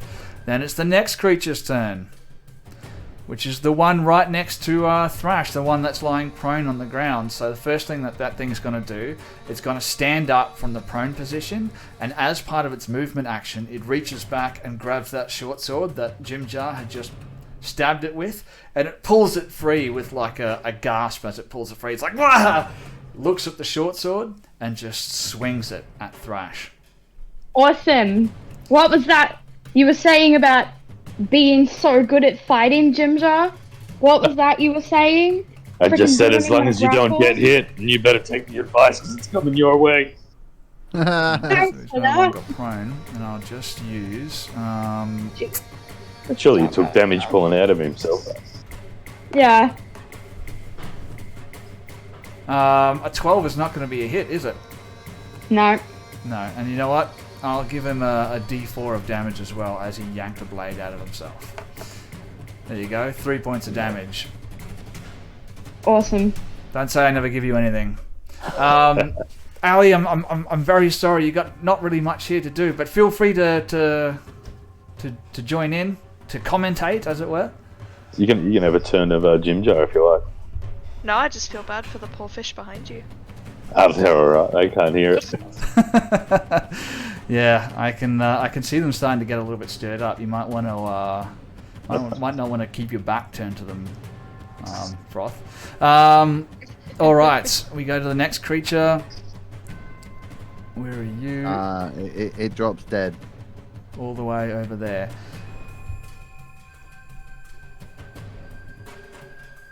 Gets to around about there. So you see another one come running around the corner. Then we go to the next creature, which is the last one up on the plateau over there. It's going to run to over here, and it too draws a net and throws it down. This one is going to be throwing it at, I don't know, Jim Jar. With disadvantage because he's at a distance. Jim Jar looks up and goes, "Why do all the fish have such great fishing equipment? It doesn't make sense." Why do you guys have such good killing equipment? But it runs over to the edge of this plateau and just launches this net, but it launches it with way too much gusto, and it just goes flying over the top of Jim Jar, landing in the water. That's so bad. They are so bad at this. We may actually do this. I'm not confident, but I am. Alright, that's the end of round 1. And we go back to the top of the combat order, and it is your turn, Thrash. Okay. I think for the first time in Thrash's very limited Underdark experience, she's actually going to concede a fight, I think. So she's going to look around. I mean, Thrash is dumb, but she's not stupid. She is like a captain of a mercenary guild. She understands strategy, and she knows she's outnumbered. So she's going to look around. She's going to use her free talk action to go, "Hey guys, I think we should surrender." You're kidding me. Just hear me out. They've got nets. They obviously, and she's sort of ducking attacks as, she's saying this. They've got nets. They're obviously not trying to kill us. I think if we surrender, we can keep our weapons and maybe find another way out of this when they're not all throwing nets at me. And just brushing them away as they're tossing nets. And Thrash is gonna take her axe, put it on her back, and then just sort of like do the universal sign for "I surrender," which is usually hands up in the air and Tell you what, white flag. roll a history check for me. I'll allow survival as well if you prefer. Okay. And you know what, Patch, you can make this check as well. Excellent. I have good survival. My history. Oh, that was nearly damn it, that was nearly a nat 20. I got a 3. Well, I got a 22. 22. Oh, awesome. Fabulous. Patch, in your time traveling with Korax probably have told you this. The universal sign of peace, actually, in the Underdark, isn't putting your hands up, it's crossing them in front of your chest. Okay. Let's see. Once it's my turn, I will do something with that information. If you want to go into a bit of a cinematic moment, I'm happy to do that at this point. Thrash, no, like this. You gotta do this one. Okay, Don't know what that and means. sort of. It just, stop hitting me with nets, and she'll just, put it, yeah. Alright, so And Patch will do the same. you cross your hands in front of your shoulders, and Jim Jar sort of does the same thing as well. He's a citizen of the Underdark. Maybe he's heard of this before. He crosses his hands in front of his chest, and as you're doing that, you can see that one fish person, the bigger one than the rest of them, sort of raises his weapon. I'll have to see what that actually is. He doesn't have a weapon, so he just pumps his fists into the air, and he's like, and the other ones sort of make their way and they surround you, and as they do so, a couple of them step up towards you guys with like these ropes, and they make their way towards you, holding the ropes up, clearly intending to bind you. I'll let them bind me, but can I roll intimidation? Because I'm a big, scary 7-foot tabaxi, and I imagine they're really little. Yeah, what are you That's doing like to fish. intimidate them? So she's just gonna stand up really tall and sort of puff out her chest and fold her arms and like put them out for her to bind, but look down at them. Like, you can bind me, but I'm not be happy about it, and just know I'm coming after you. Alright, roll intimidation Like- for me. And you know what? For this intimidation check, use your strength modifier as opposed to charisma. Okay. Radio, because that was a really shitty check, so I'm glad. Thank you. Oh, yes. Booyah. Okay. There we That go. is a 22 for that one. Oh, 21 because of the exhaustion. But still pretty good. So you sort of try and do a bit of a standover tactic as this creature sort of steps up to you with the rope, and you glare down at it, and it sort of it reads your body language. No matter how different you are, violence is violence, and this thing understands violence. So it sort of takes an uncertain, steady step back away from you, and as it does so, you can see that other one, the bigger one that's up on the plateau over there. It starts scrambling down, and it walks up towards you like eye to eye, face to face. What do you want to do? And it's like, ga ga ga, points down towards the ground.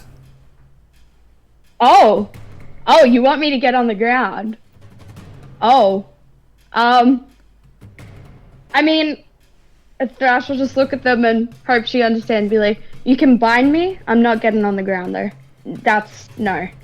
And she'll just sort of put her hands out in front, like, yeah, but no ground. I'm not doing that. You get stuffed. Get absolutely stuffed. And the bigger one reaches over, grabs one of the smaller ones, and just yanks it and pushes it towards you. It's like, ga ga ba ga la, just barking orders at it, and the other one sort of pulls out a rope, and they start binding all of you guys, and I'm sure that you're allowing this to happen. At this time, what is Bark doing? Because one of them's going to like approach Bark with like a length of rope. Not really quite sure how to sort of bind him. We would still be connected by the tether that I've already tied. Mm-hmm. So I will untie that from around my waist and just sort of like hand it to one of the fish people, and just like to Bark, to be like, it's okay, it's all right. We'll go with them. It'll be okay.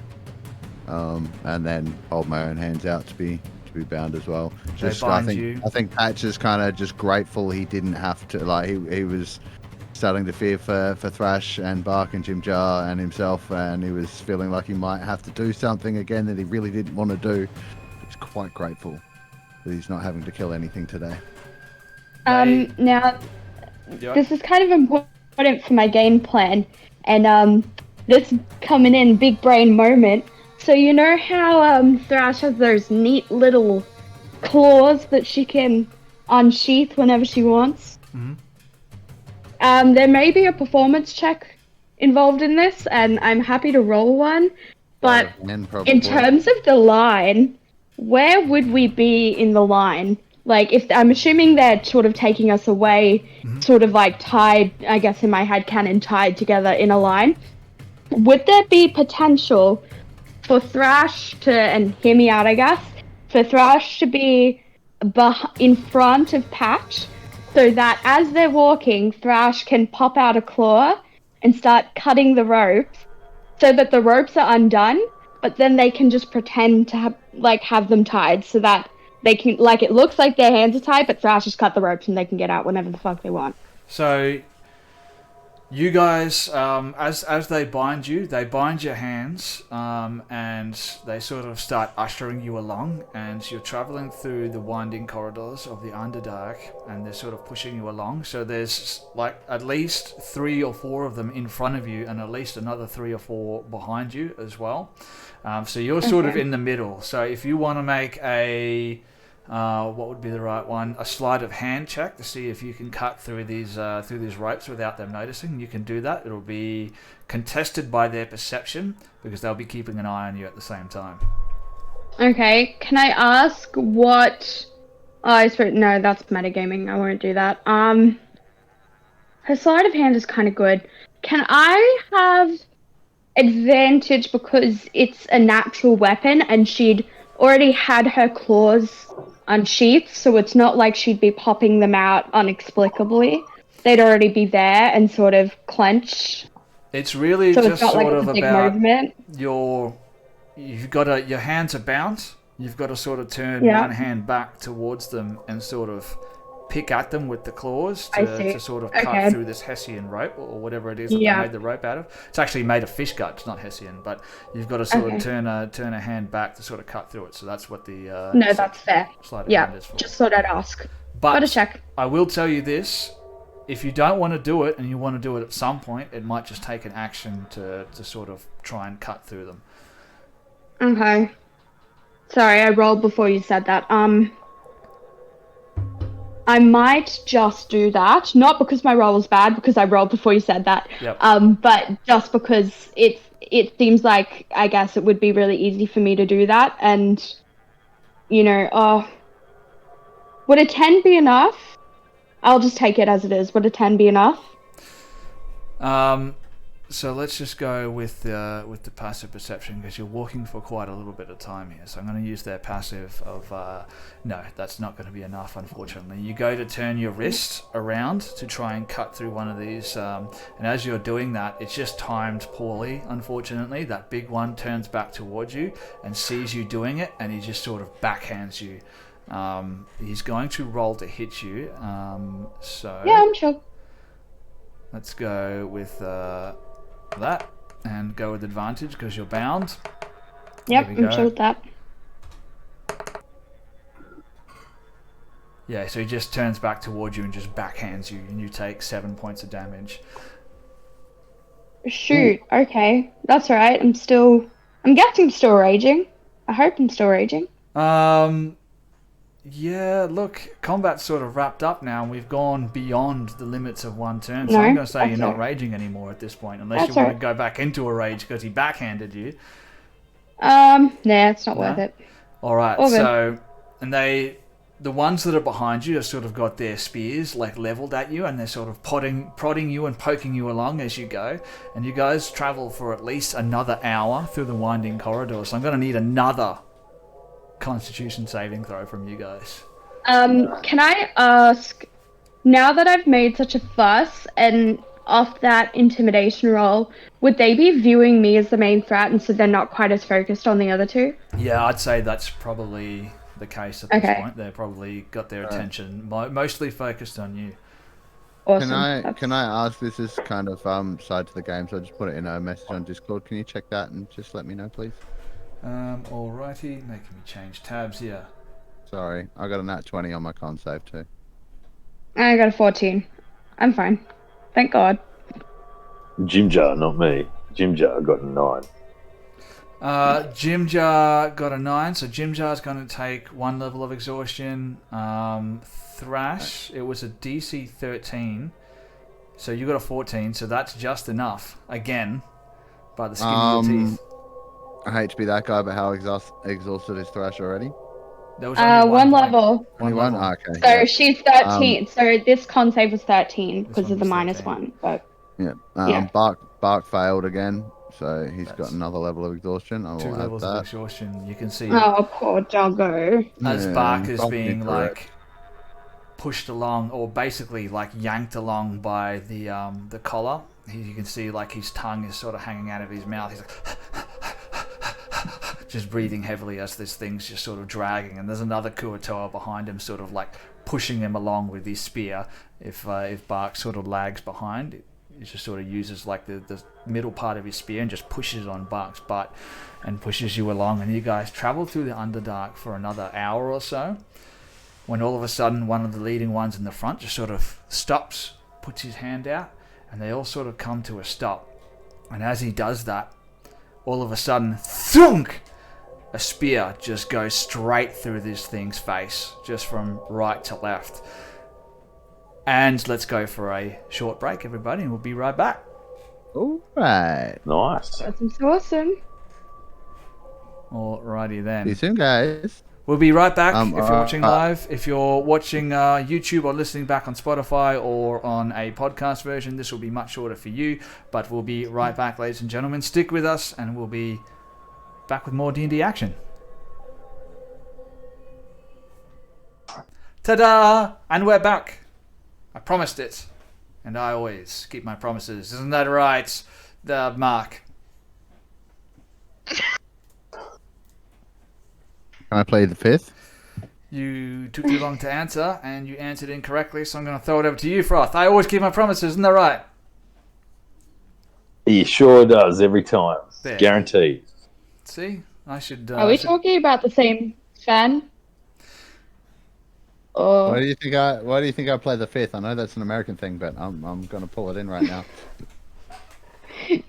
I feel ganged up on, and I feel like I should replace players all the time because it's the new players that are being nice to me. It's the old players who are just being so mean. So, if anyone wants to join a long-running campaign of Out of the Abyss, please hit us up on Discord. Just tag me in the message. We've got a couple of spots opening up soon. Just like that. Okay, fine then. Stuff you. I don't need this campaign. No. And our new player is the stealing. Look, if I'm one thing, I'm painfully aware of my shortcomings, and one of those shortcomings is hyping things up to the nines and then not being able to deliver on my promises. My kids know that, my players know that, and most of all, my girlfriend knows that. But let's not get too much into that because this is a Twitch stream, and I don't want to get demonetized. We've got some new players. This is where my psychology comes into play. Yeah. Look, hang around the Discord channel after we end the game, and we'll have some chats, and maybe I'll come back for the next episode, a better person. But it's unlikely. It's unlikely. But Anyway, we've got some D&D to play. We've got some new characters that we've got to get to, and where we left off.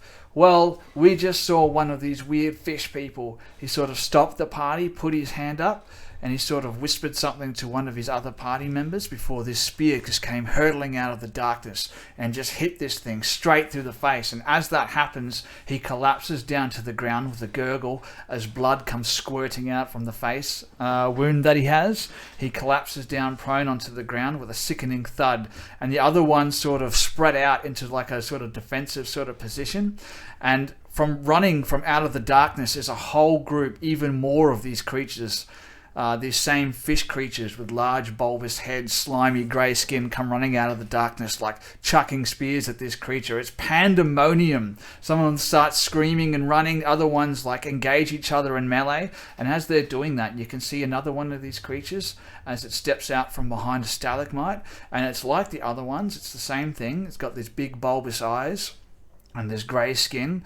But you can see it holds itself in a much sort of different body language, so to speak. It's standing more upright, and you can see that it's barking orders at the other ones that are attacking the group that caught you guys, that were holding you captive. It's like, ga ga ga ga ga ga. And as this is happening, you can see that these new creatures are sort of getting the upper hand.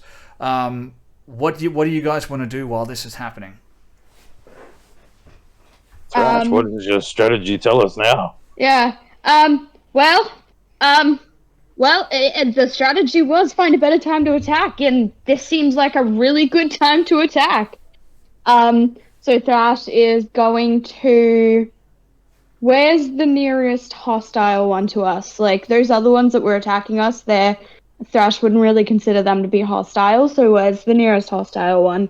So that one that backhanded you is sort of still standing in front of you, and as it's standing there, one of the new ones comes running at it with a spear, and it sort of grabs the spear, lifts it up over its head, grabs the other one by the throat, lifts it up, and just slams it down on the ground. You can hear its head hit the ground with like a sickening thud, and blood splats on the ground, and it's sort of got it down on the ground at the moment. What do you want to do? Is it dead yet? The one that backhanded you was still alive at this point.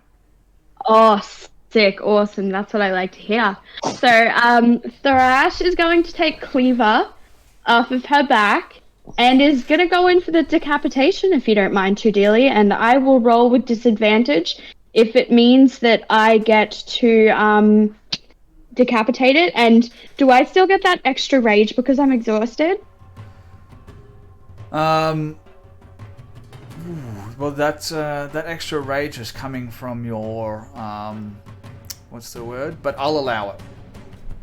You'll allow it? I'll allow Okay. Just because I kind of want to roll at advantage to decapitate this thing, if that's alright with you. Go for it, dude. It's not paying attention to you at Really this moment. badly. Its focus is fully drawn to these new attackers. Awesome. You can do that just with reckless. What Are we in I initiative, like or is to this like do. we're reacting to them showing up? Nah, man, I don't reckless attack. No, I think we're just reacting to them showing up. Right. Can Patch try and position himself in such a way so that he's simultaneously trying to protect Bark, but getting as many of these new combatants within 5 feet of him as possible? And then cast. Sorry, I was looking at something. What did you say? So Thrash would like to get himself into a position where he can get as many of these new attackers within 5 feet of him as possible and cast a spell. But still keep an eye on Bark, make sure he's okay if I can. And you mean you, not Thrash, right? Yes, I mean Patch. Yeah. So. Yeah. What are you casting? Dispel. No, just a spell. Oh, I a want spell. Word of Radiance. Okay, I thought that was a Yeah. bit weird. Yeah. You're casting it on the new attackers. Yep. All right. Talk to me about. As many as I can get. Yeah, I'd say you Sorry? can probably get. They're sort of bunched together in a melee at the moment. It's kind of difficult to tell which one's which, but you can probably get 3 Yep. of them. All right, cool. So I'll get into position and just holding onto my shield. I'll close my eyes for a moment and just reach out and say in Celestial, Talishrin, protect us. And sort of like it's weird because Patch normally speaks really slowly and really like ooh and really low, but this comes out sort of like higher, faster. Might be something to do with the way he learned the language in a bit of a rush or something. He's still sort of like he rushes over the phrases. The shield lights up and then it bursts forth with radiant light, and those 3 creatures need to make Constitution saving throws for me, please.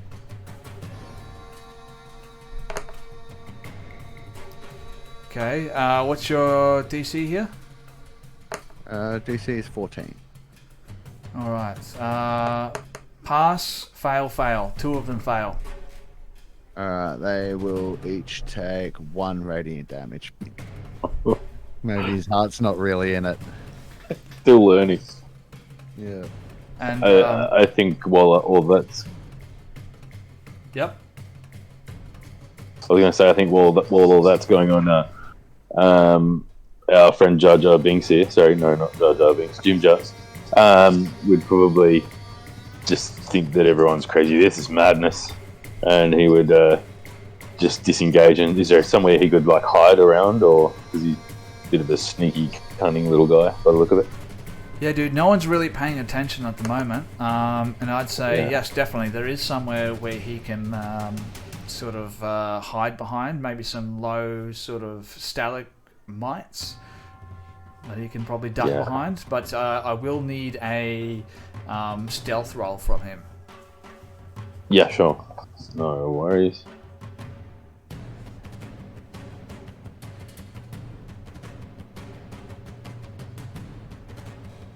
Oh, and that one. That Oh, tracks Jim Ginger. Jar. I think he forgot that the rope was still tied to his hands, and he went to run away, and the rope pulled taut, and he sort of fell over, and his feet went out from underneath him and lands on his face on the ground, or Yep. something like that. Yeah, okay. You go to run, and one of them reaches out and grabs you and just sort of pulls him down off of his feet, and he's lying down on the ground. And as that's happening, Patch, you see that other one of these creatures. Let's just throw it out there. These are Kuotoa. You see the one that sort of has a bit of a different bearing, and it's wearing like this Well, you know what? Let's send that to the game log. You can see exactly what it looks like. It's sort of got like this purplish grey sort of skin.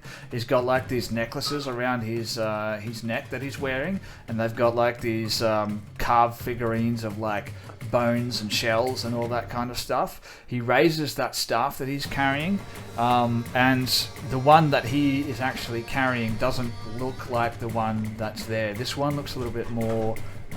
Just give me 1 second while I. Cool to see that they're into minis too. Yes, they sure are. No, not that. I need the other one. It looks like. Yes, there we go. It looks like a humanoid female, but instead of like arms, it has like crayfish claws. That's what's sort of topped on the head of his staff, and he sort of lifts the thing up high over his head, and he says a few words. He's like, "Gagalabak!" As one of these other Kuotoa. Did you kill the other one? Sorry, Thrash.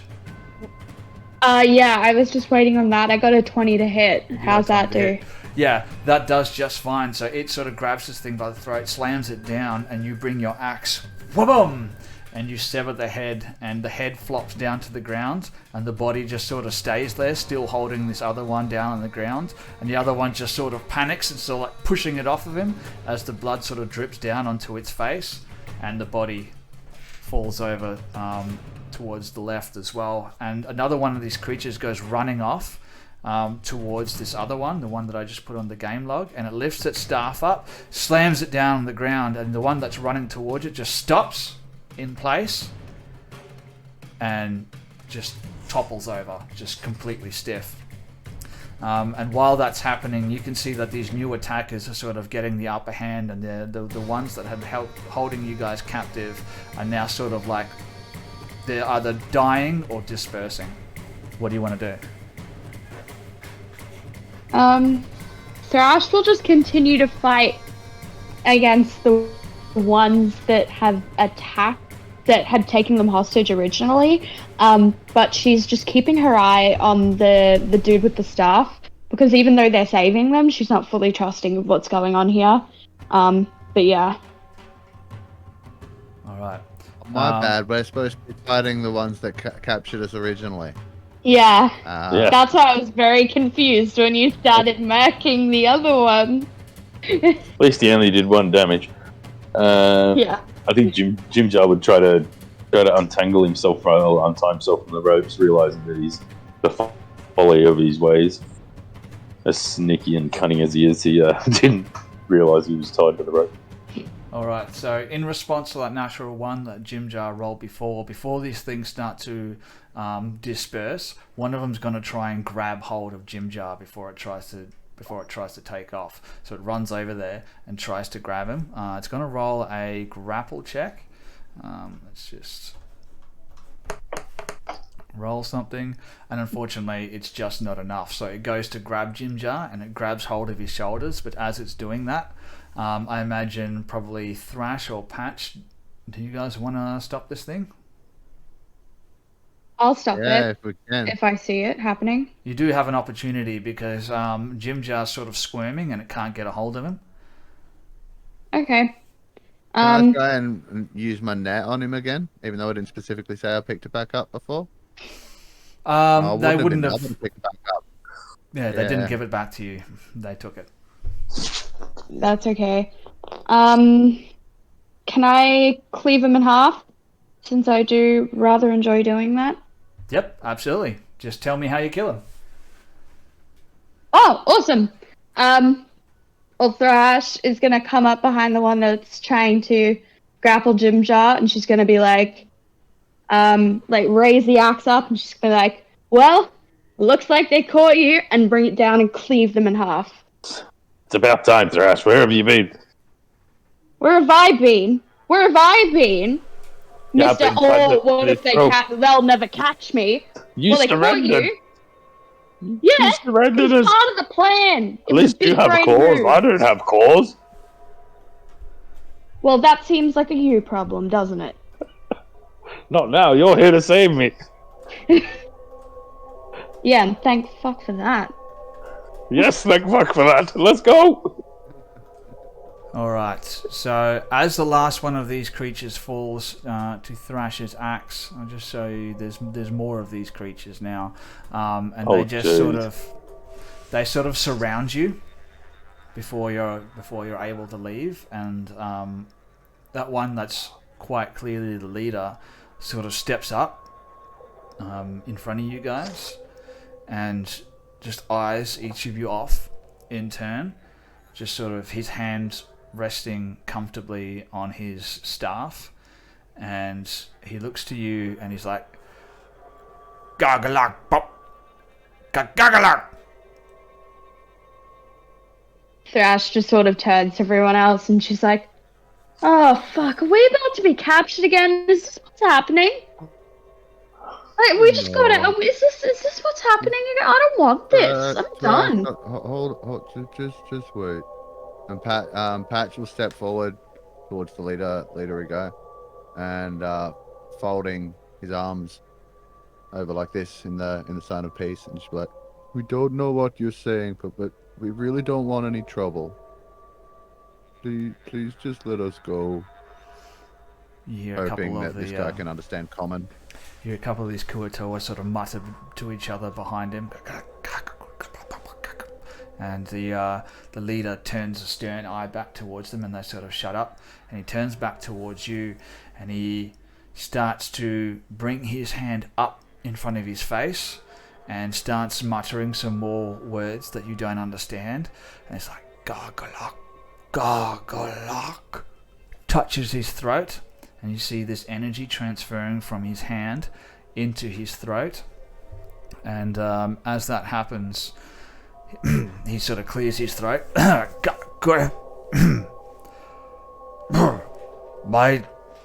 He starts speaking in common. It's almost like overlaid over the top of what he's saying, but you can understand what he's saying. If you want to, you can roll an Arcana check. Sure. I will do that. My Arcana's not great, but 12. With a 12. Yep. Okay, let me have a look at this. Yeah, because Patch isn't exhausted, so yeah, 12. Alright, so you're just not quite sure. You know that he's casting a spell, but you know exactly what the spell is, you're not sure. But you do know that you're able to understand him now. And now I have to think about what I decided for this guy's voice. And he looks towards you and he's like, "Strangers, my name is Plupelpine. I am the archpriest of the Sea Mother. What brings you to the Underdark?" Hello, Plupelpine. My name is Patch. This is Thrash and Jimjar and my buddy Bark. And I came here to find my friend, but it turned out he was dead. And then we lost some other friends, and now we're just trying to get out of the Underdark. We don't mean you any harm. Can you help us find a way out? He looks back towards the others that are sort of gathered and chattering behind him, and looks back towards you. What would he say? He would be like, "The Kuatoa have existed here on the Underdark and the Dark Lake for thousands of years. None of us have ever left. The Sea Mother provides for all." Oh, really? Do you think we could maybe trouble you and your Sea Mother for some, what's the word? Hospitality? Hospitality. We need to rest. We need rest, and we need somewhere safe to recover. and then continue our journey out of here. I So think you could help us, please. Jim Jar sort of sidles up next to you, Patch, and he sort of like elbows you in the leg. You're much taller than he is, so he's sort of elbowing you in the thigh at this point, and he's like, "Oi, Yeah. oi, Hmm? Patch, ask him about a boat over the Dark Lake. Remember?" Oh yeah. Could you help us cross the Dark Lake, please? We need a boat. Just one way. He turns Why are back you laughing? I don't think it's funny. towards his companions, and he's like, "Gargalagabop," and they all sort of, and as they're not standing still. I have Oh, all things fantasy rating with a buddy of 10. to, holy crap! Hey guys. I forgot that I changed the raiding sound effect to a electric guitar, and that just scared the absolute bugger out of me. Sorry about that, people that were viewing. That was not intentional. I meant to change that back. But thank you for the raid, All Things Fantasy. We love you guys. We're just in a bit of negotiations with some Kuatoa at the moment. But yeah. So you asked it for a boat, asked it for passage, and it steps up closer towards you, Patch, looking you eye to eye now, and it's like, "You want passage across the Dark Lake." If that's possible, yes, please. "We can provide you with passage, but you must do something for me first." Turns back towards his companion. He's like, "Gargalagagag!" That sounds fair. What do you want us to do? And as you guys are talking, it's quite unnerving. These things never stand still. As you're talking, they're like moving backwards and forwards. The only one that actually stands still for any length of time is the one that's talking to you at the moment, Patch. The rest of them are like just meandering in and out of each other, just like crossing paths and just walking backwards and forwards, never standing still. So it's kind of weird. What did you ask? Sorry? I asked, I said that sounded fair and asked what they wanted us to do. He looks back towards you and he's like I said, I am the archpriest of the sea, mother, the one true God. Tongue slams his scepter down on the ground, and he's like, "But my daughter, wait for it, Bloplipod, has begun turning my followers. Bloplipod, listen, has begun turning. Listen, stop talking. I'm talking now. Has begun turning my followers towards a heretical religion, the Deep Father. Help me deal with her, and I will give you passage across the Dark Lake." Define deal, because, I mean, look, I'm not gonna lie to you. Kind of an assassin, and when someone says deal with it, that generally means I'm gonna be decapitating someone. So I'm gonna need to know what your definition of deal with them is. Calm down, Thrash. Decapitation would work it's kind just of an industry fine. term. Oh, okay. So, look, no, I'm sorry. It's deal with it is kind of an industry term for me, so I had to clarify. But, We could sit down for a nice lunch and have a talk with her. yeah, we could talk about her future plans when her head is separated from my body. Sounds like a great idea. These Kuotoa have turned their back on the sea, mother, and must be dealt with accordingly. Okay. I'm cool with that. You cool with that? There I is shall look no at- place for heresy on the Dark Lake. Okay.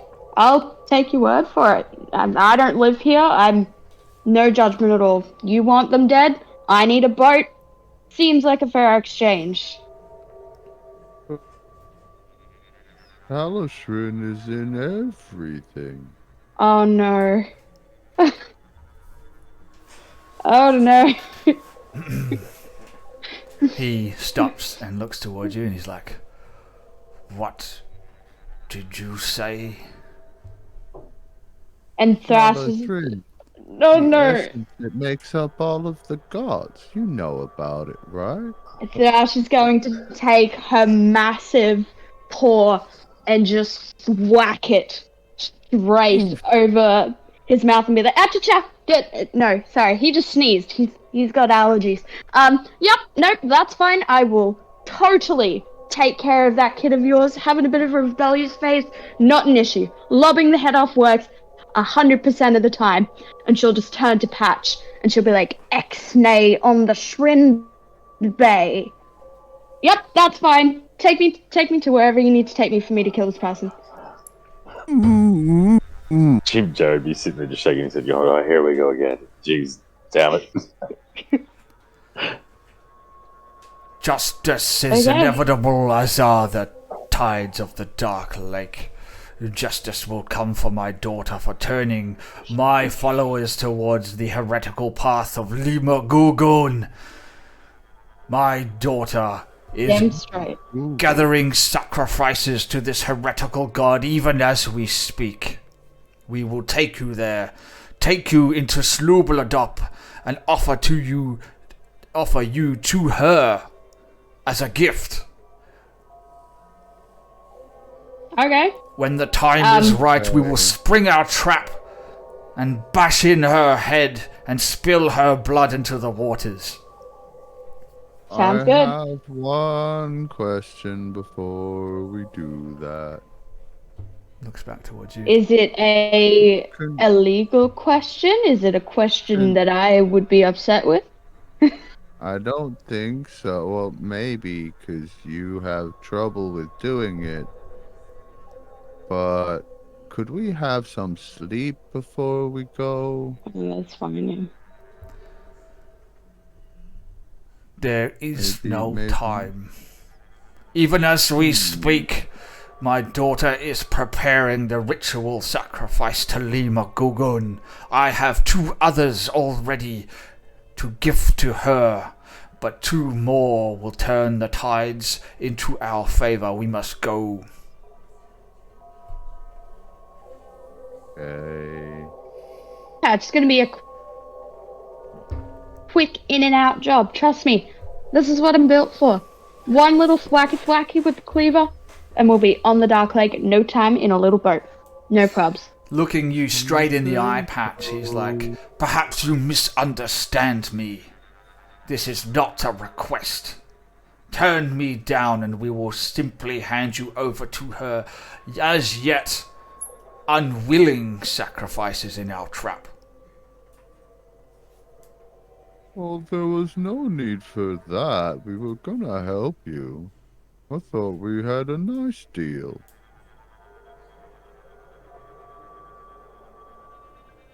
Will you help us, or will we take you unwillingly? We already said we would help you. Why be mean? Then we shall bind your hands once more. But know this! We will tie them in such a way as that you can make good your escape in but a short moment. He turns back towards his companions and gestures for one to come forward, and it comes forward with like a rope towards you, Patch. Behold! And he holds the rope up towards you. Do you allow him to bind your wrist? And he sort of starts binding your wrist, and when he's done, you can see he's like indicating one of like the cords of this fish gut rope. He's pointing towards it, and the other one sort of pipes up, and he's like, "Pull there at the right moment when the trap is sprung, and it shall release you from your bonds. Do you understand?" Yes, I got it. And another one steps up towards you, Jim Jar, and towards you, Thrash, as well, with the ropes. Yeah. Yeah, for sure. I'll let him bind me. Yeah, no probs. Yeah. Bark? What are we doing with him? Similar, same as before? The leader looks towards Bark, and he's like, "What is this?" That's Bark. He's my buddy. Is it food? No, it's not food. It's friend.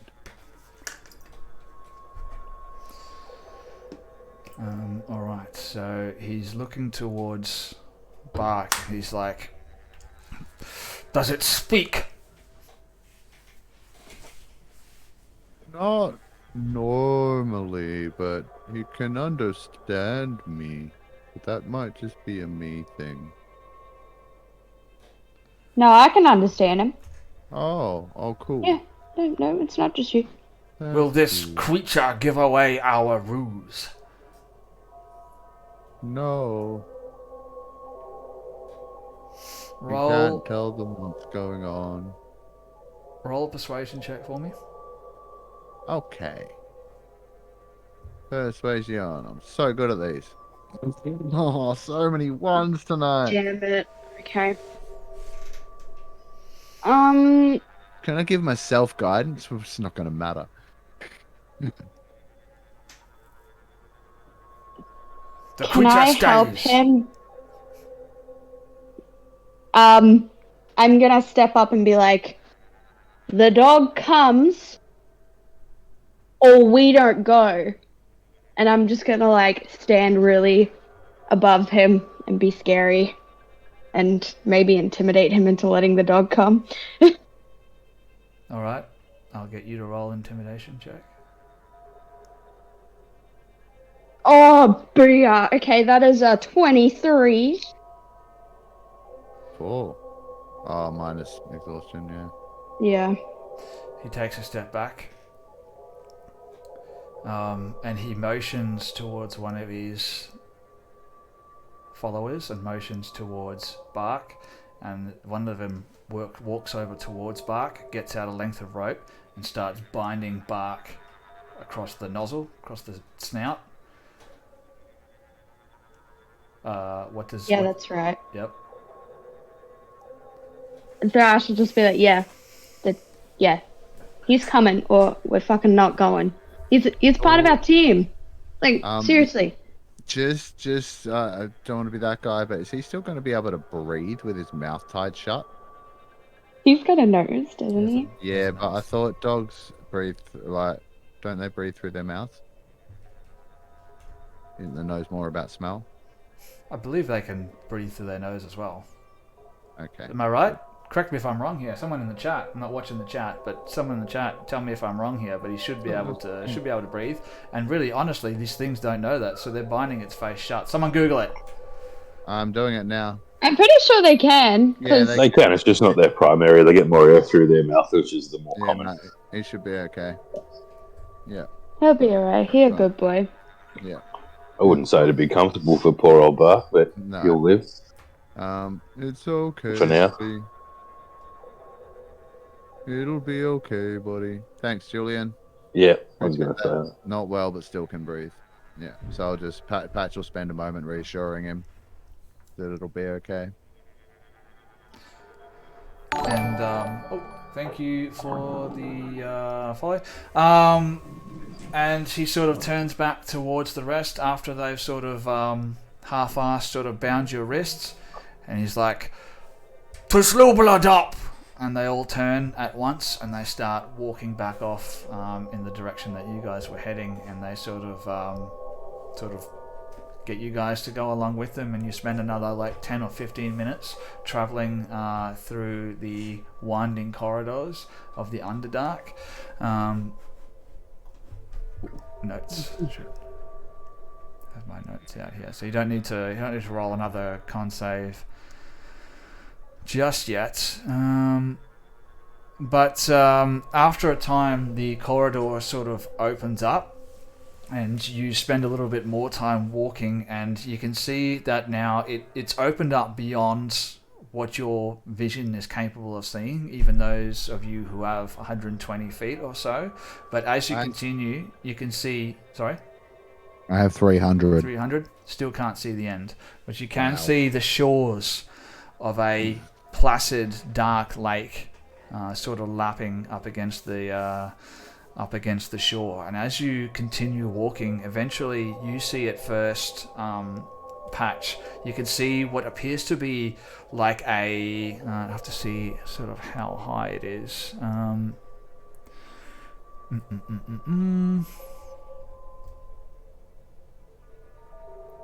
Wait. Yeah, you can see a wall made of like heavy netting. I'm going to say it's like a good 20 foot high. So it's a high wall, and it's made of like the same sort of rope material that's stretched out over these large wooden, or not wooden, but whatever counts for wood in the Underdark. Stretched over these large wooden pillars, and when you get closer you can see that there's these nasty looking like fish hooks sort of tied into the netting of this, or tied into the rope. So, and it's like tightly like sort of wound together in like crisscrossing sort of patterns. But they lead you towards a gate in the middle, and as you approach the gate you can see there's like another pair of these creatures that were sort of like the ones that Thrash decapitated earlier.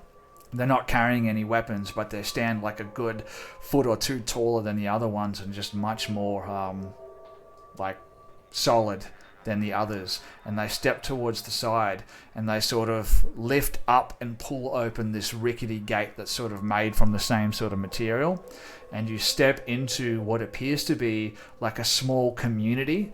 And you look in to this like community, and you can see it's just made up of all these ramshackle buildings made up from all kinds of different materials that you would assume they've probably scavenged along the shores of the Dark Lake. Anything that's sort of washed up. So there's like bits of boats and all this kind of stuff, and you can see it's almost like looking at a favela. There's no planning involved in this. There's just building after building built up on the shores of the Dark Lake, and it's quite obscured. It's kind of hard to see because in between all these buildings there's this, it kind of looks like seaweed sort of growing up out of the ground, and there's this, if you look up, there's these ramshackle walkways that connect some of the buildings, and as you're looking around you can see more and more of these weird kuo-toa sort of moving around, and they never move in a straight line. They're like darting towards the right and towards the left, and you look and you can see like an adult sort of leading a group of 8 or 9 of these like smaller kuo-toa that all sort of turn to stare at you as you walk past, and he leads you pretty much straight down the center in a straight line towards you can see there's like a 9-foot tall statue. You can see the body is roughly carved from some kind of wood in the shape of a humanoid female that sort of matches the one that's carved on the end of his scepter. You can see the head and the forearms are formed from the severed head of and claws of a giant albino crayfish. These parts are lashed together with strands of gut, like that same gut sort of rope, and it's like emitting like a powerful stench of rotting fish as you approach. There's brightly coloured shells and stones and mushrooms and rotting fish that are piled up at the feet of this statue and strung around its neck in garlands. There's 4 kuo-toa that are standing around the statue in a circle around it, and you can see they're quite alert. Roll a insight check for me if you want to. You don't have to. Like not rolling a free check? No. Well, I mean, you can role play wise say, oh, I don't feel like that's something that they would do at this point. Yeah, no, Pat's just trying to suss out what's going on. He got a 19. That's good. I got a 7, so. 18. All right. For Ginger. Insight. So 19, 18. Yeah, you guys can see that they're quite on edge. You can see, like normally speaking, when someone's guarding in an important situation, they sort of get bored. You can see these four Kuatoa who are standing around this statue are like looking around quite nervously as you guys approach, and as you do approach, they sort of eye you off as you're approaching, and Pluplupine leads you into what appears to be like a low sort of altar that's built next to the statue that I described earlier. Let's swap the map here. When I find it. There we go. Make sure everything's the way I want it. Yes, it sure is. There you go. And let's add you guys to the map. Players.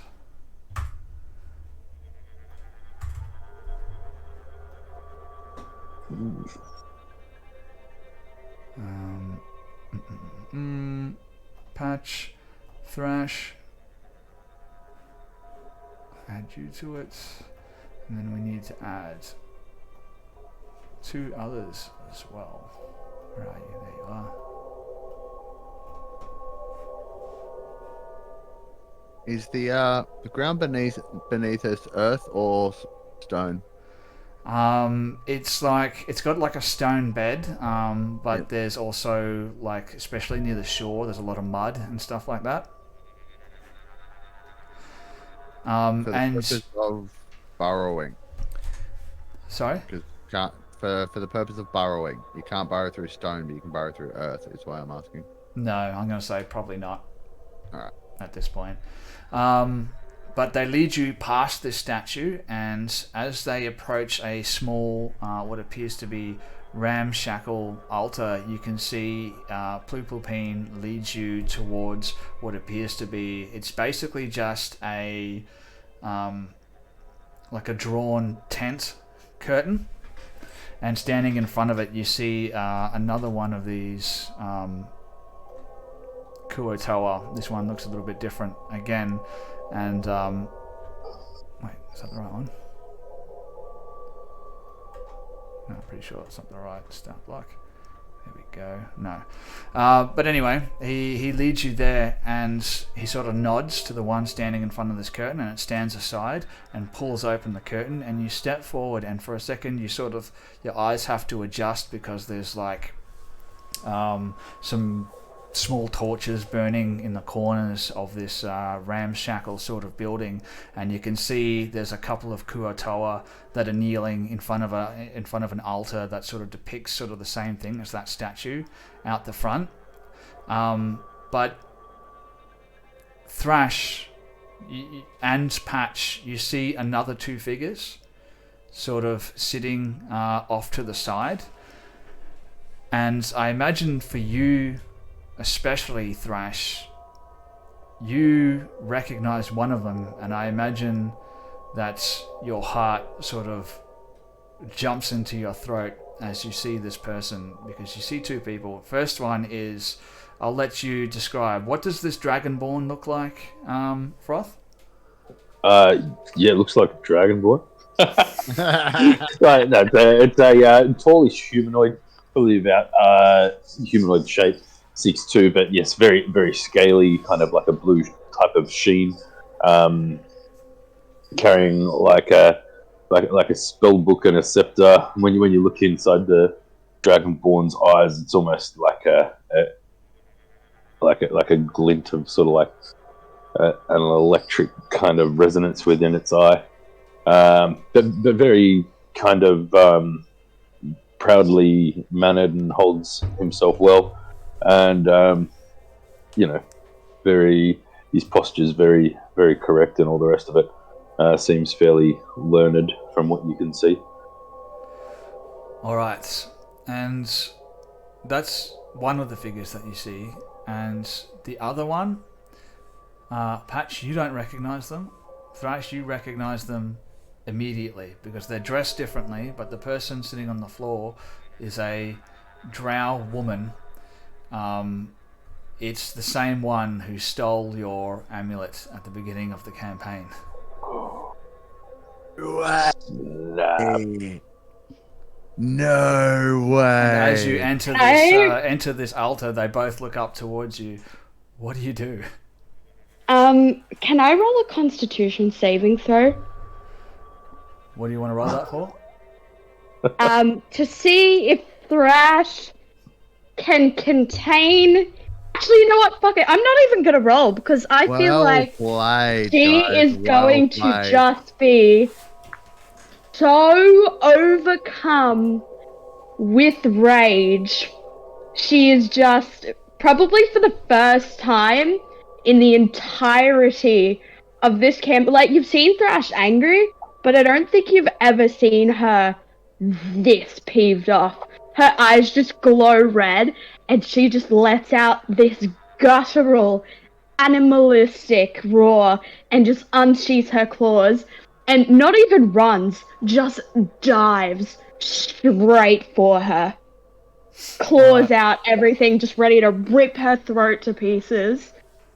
Okay, so you step into this tent, and unexpectedly, you see these two people sort of seated in this sort of altar, this ramshackle altar that they've made, and you see Thrash, as her eyes land on this person, all of a sudden she just lets out this, like she said, like a guttural, like roar of rage, and starts lurching towards this person.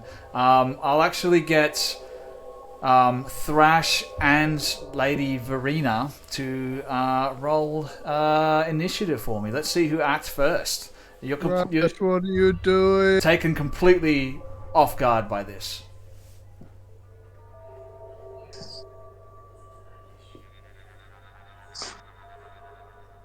"19. Thrash, you're quicker off the mark. What do? Your hands are still bound? I don't even. Is it? Can the sheer strength of me going for her throat rip the ropes? I'll get you to roll a strength check, and I'll get you to roll it with advantage as if you were raging. Okay, I can do that. Let's have a look. See. Skadoosh. Oh, perfect timing. That is a 23. 23. Barnabas and Lady Verena, you're just sort of sitting there, and all of a sudden the tent flap gets pulled open, and this one Kuotoa who you've seen before is the one who bought you from the boat earlier, sort of leads in these 2 or 3 people and a dog into this tent, and as they step in there, one of them, this 6-foot-tall tabaxi, sort of locks eyes with you, and you see her eyes go wide, and all of a sudden she just hulks out, just rips the bindings off her hand and lurches towards you. What do you do?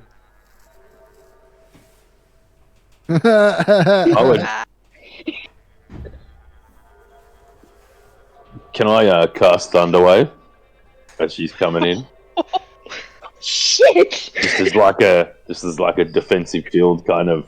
Whoa, because I don't know this tabaxi because it's coming out of nowhere. Raging. Absolutely, yeah. You don't know who this is. So, I sorry, I didn't catch your answer. What was your answer, Ali? What were you doing? I just want to try and put as much distance between myself and this newcomer that I don't know who's jumping at me. Yeah, she just lurches towards you. Is it Barnabas or Branabas? I get this wrong all the time. Ranbas? Dranbas? There we go. Dranbalas? Oh, Dranbalas. Dranbalas, there we go. Yeah. Dranbalas, you see this 6-foot-tall tabaxi suddenly lurch towards this person who you've only known through captivity for when you were in the boat, and now for around about a day as you've been kept here. You see someone lurch towards her. You cast Thunderwave. Talk to me about Thunderwave.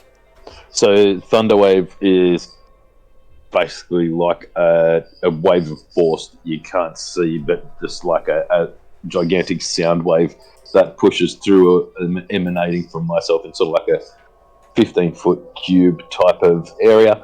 And it's a Constitution saving throw. On a failed save, a creature takes 2d8 thunder damage. Sorry about this if it gets through. And he's pushed 10 feet away from you. Okay. Am I rolling with advantage because I'm that pissed off, or just a flat roll?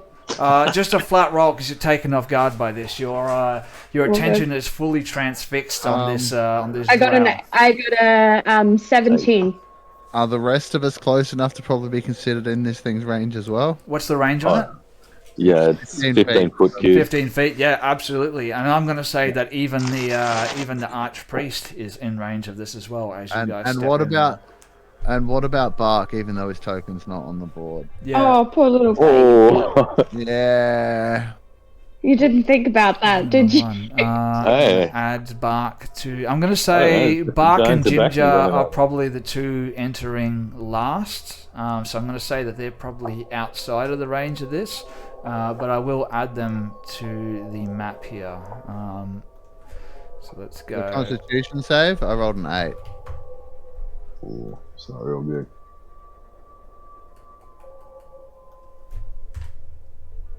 Well, It's a what did I 16 just from do? me. Don't know, but yeah, I think I'm taking some damage and getting knocked back. Alright, well, I'll roll out the thunder wave then. Oh, what's that? Haven't. Oh, what did that do? All right, Sorry, found a new button, didn't work out for me. you have to bear with me for those tokens because I have to refresh it. But let's So good. resolve these checks first. So what did we get? I failed. Oh, ow. I passed well and truly. Okay, so Patch,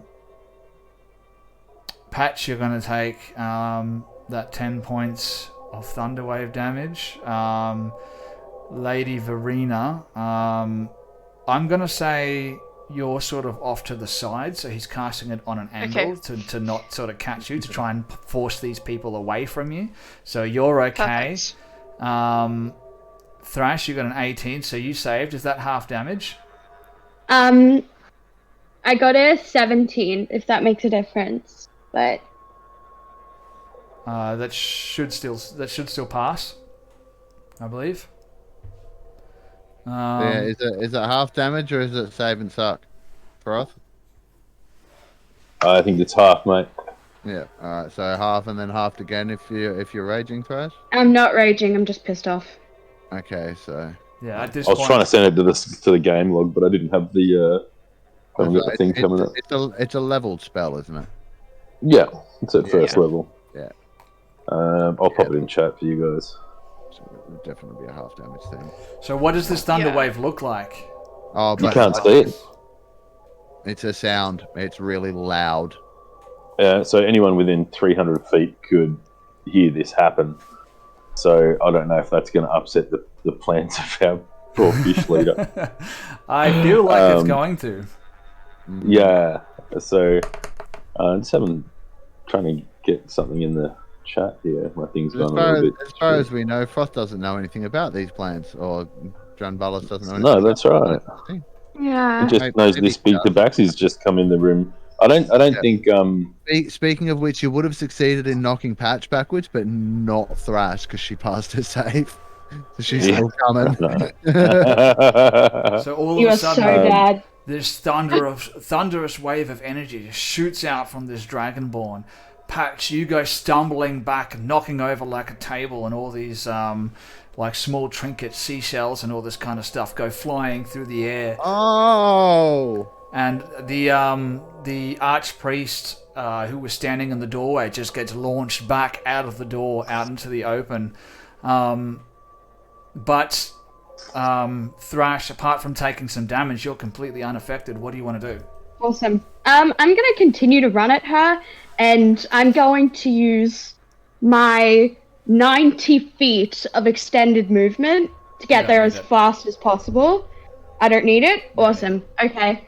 Well, I am literally going to run up as fast as I goddamn can, latch my hands around her throat, and look into her eyes, and I'm hoping I can roll intimidation in this, and I'm going to say, I want you to look me in the eyes as I rip out your goddamn throat, you little bitch, and she is literally going to grab her like her hands and then slowly start sheathing her claws as slowly as possible into her neck and just look at her, every single waiting and watching for the light to pretty drain sure- out of her eyes. It's a brutal way to come into a campaign. Yeah, surely I there's mean, I there's did kill her off too. Yeah. Yeah. Surely there's at least a hit roll involved here. Oh yeah, 100%. But Let's roleplay this out. You've got this tabaxi suddenly just lurched towards you, grabbed you by the throat. What do? You've got a second here before people can sort of react to this thunder wave. Is there any way I could try and, I guess, get a bit of a gap between us and cast shield to kind of like block any further attacks? Does shield have any verbal components to it? It's just a reaction, isn't it? It's verbal and somatic, yeah. With her hands around your throat, I'm going to get you to have to make some kind of roll to see whether or not you can actually get this spell off, because she has her hands around your throat at the moment. She's sort of squeezing, and she's quite a big person as well. So I'll tell you what, roll an Arcana check, and we'll make the DC 12 plus the spell level. That's a nat 20. Yes. Oh. And I'll tell you what, with a natural 20, not only is that enough to sort of interpose in between you and this attacker, it sort of forces your hands back a little bit as well. Thrash, as you're sort of leaning over the top of her, you can feel this energy starting to push back against your hands. okay. Thrash is going to look down into her eyes again and be like, "That was my mother's necklace, you little whore. Give it back to me, or I will cleave you into bits." And just continue to push, like, now she's more going for the rip snap as opposed to like noticing that there's pressure forcing us apart. She's literally going to like sort of push her hand under her chin and actually try and use the force of the shield to rip her head from her body, as opposed to like more going for a chokehold, I guess. And I think at this point, Patch is kind of just starting to pick himself up and dust himself off and figure out what the hell's going on. I'm going to say, Dran Barlas, you have an opportunity to do something here if you want to. You can see this exchange happening. John Ballas would stand there and say, "Perhaps you should hand the necklace back, young lady." She's gonna look at everyone with kind of a panicked expression on her face. Just say, "Does it look like I have anything on my person that I could return to her?" Those are fighting words. You had me in that goddamn cage in the middle of the Underdark. You dragged me out of my guild. Now I'm probably traitorous. They've got a bounty on my head. You've taken away my mother's necklace. Give it back before I separate your head from your body, you little girl. Seriously, I could cleave you in half right now. You should have stayed in that cage. I'm just saying that. I mean, all cats, cage. What? It kind of works out. And look at where you are now. You're out of the cage, you're walking around with these people that I barely know, and this man that I've just kind of met has tried to aid me, and that is a good thing to do. You should be kind to me. The things I could do for you in the future, you would never know. Give me my necklace back before I separate your head from your tiny little pretty body. Stay out of this, Patch. As you're talking, more of these Kuotoa come just rushing in. All four of those guards who were standing outside of that altar, out the front of this building, come rushing in, along with Plupalpine and the guard who is standing out the front right now, and they rush towards you, Thrash, to try and pull you off of her. And what I need from you is a wisdom saving throw. For me? As they're Yeah, I rushing can do over that. to grab you, Plupalpine sort of lifts his staff up into the air, or his scepter, as he did before, and he's like, "Go, Galas, bark!" Slams it down on the ground with a I got an 11. An 11, yeah, that's not going to be enough. All of a sudden, you feel your muscles starting to seize up, and all of these Kuatoa sort of surround you and pull you off this drow woman that you're sort of having this conversation with. What are you guys doing? Conversation. Yeah, that's a polite way of saying it. Aggressive negotiation. Again, very polite. I guess as that's sort of happening, Thrash is still looking dead in her eyes.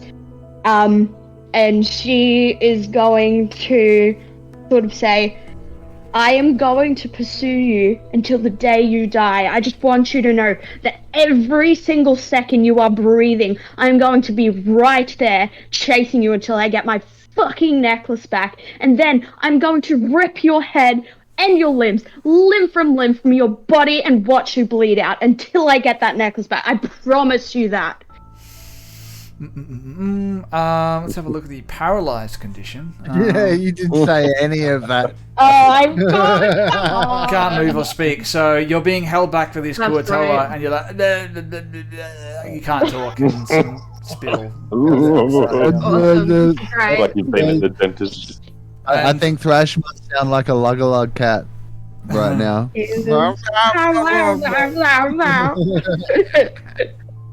Plupalpine looks around and he's like, "What is happening here? We had a deal." I don't know what got into her. She's angry, but not normally this angry. He turns back towards you, Lady Verena, and he's like, "Do you know this woman?" I'm going to fix myself back up, readjust my hair, try and make myself presentable, and say, I do not know who this thing is, why this thing is here, and Hey. I guess why she's forced this attack on me. You really should recruit better people for this, I guess, job we're supposedly probably doing. Don't know exactly the full terms and conditions of our assistance, You but know I think the it should be deal. hashed out. You Well, do yes, this but she job wasn't for part me, of the deal. and you will have your freedom. Can we Circles. change it a little bit? I do not want her here. Thurthel's dad was right. Most drow are assholes. That's kind of lumping us in as a group. Well, I didn't believe him, but then you went and said all those mean things. Did you hear what she said? Should I now be saying that all tabaxis are mean? No, but you didn't have to be that mean. She tried to choke me to death. Didn't you have her locked in a cell and steal a family heirloom? Not that I'm aware of. Trash? Is there anything stopping Drambalas from just sort of walking out? Is that what you want to do? Yeah, Drambalas just wants to sort of look at our fish leader friend whose name is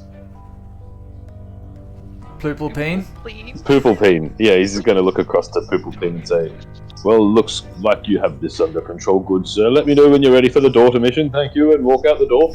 As you go to step through the door, one of them, the biggest one, interposes in between you and the exit to the building, and Plupalpine says, "Silence!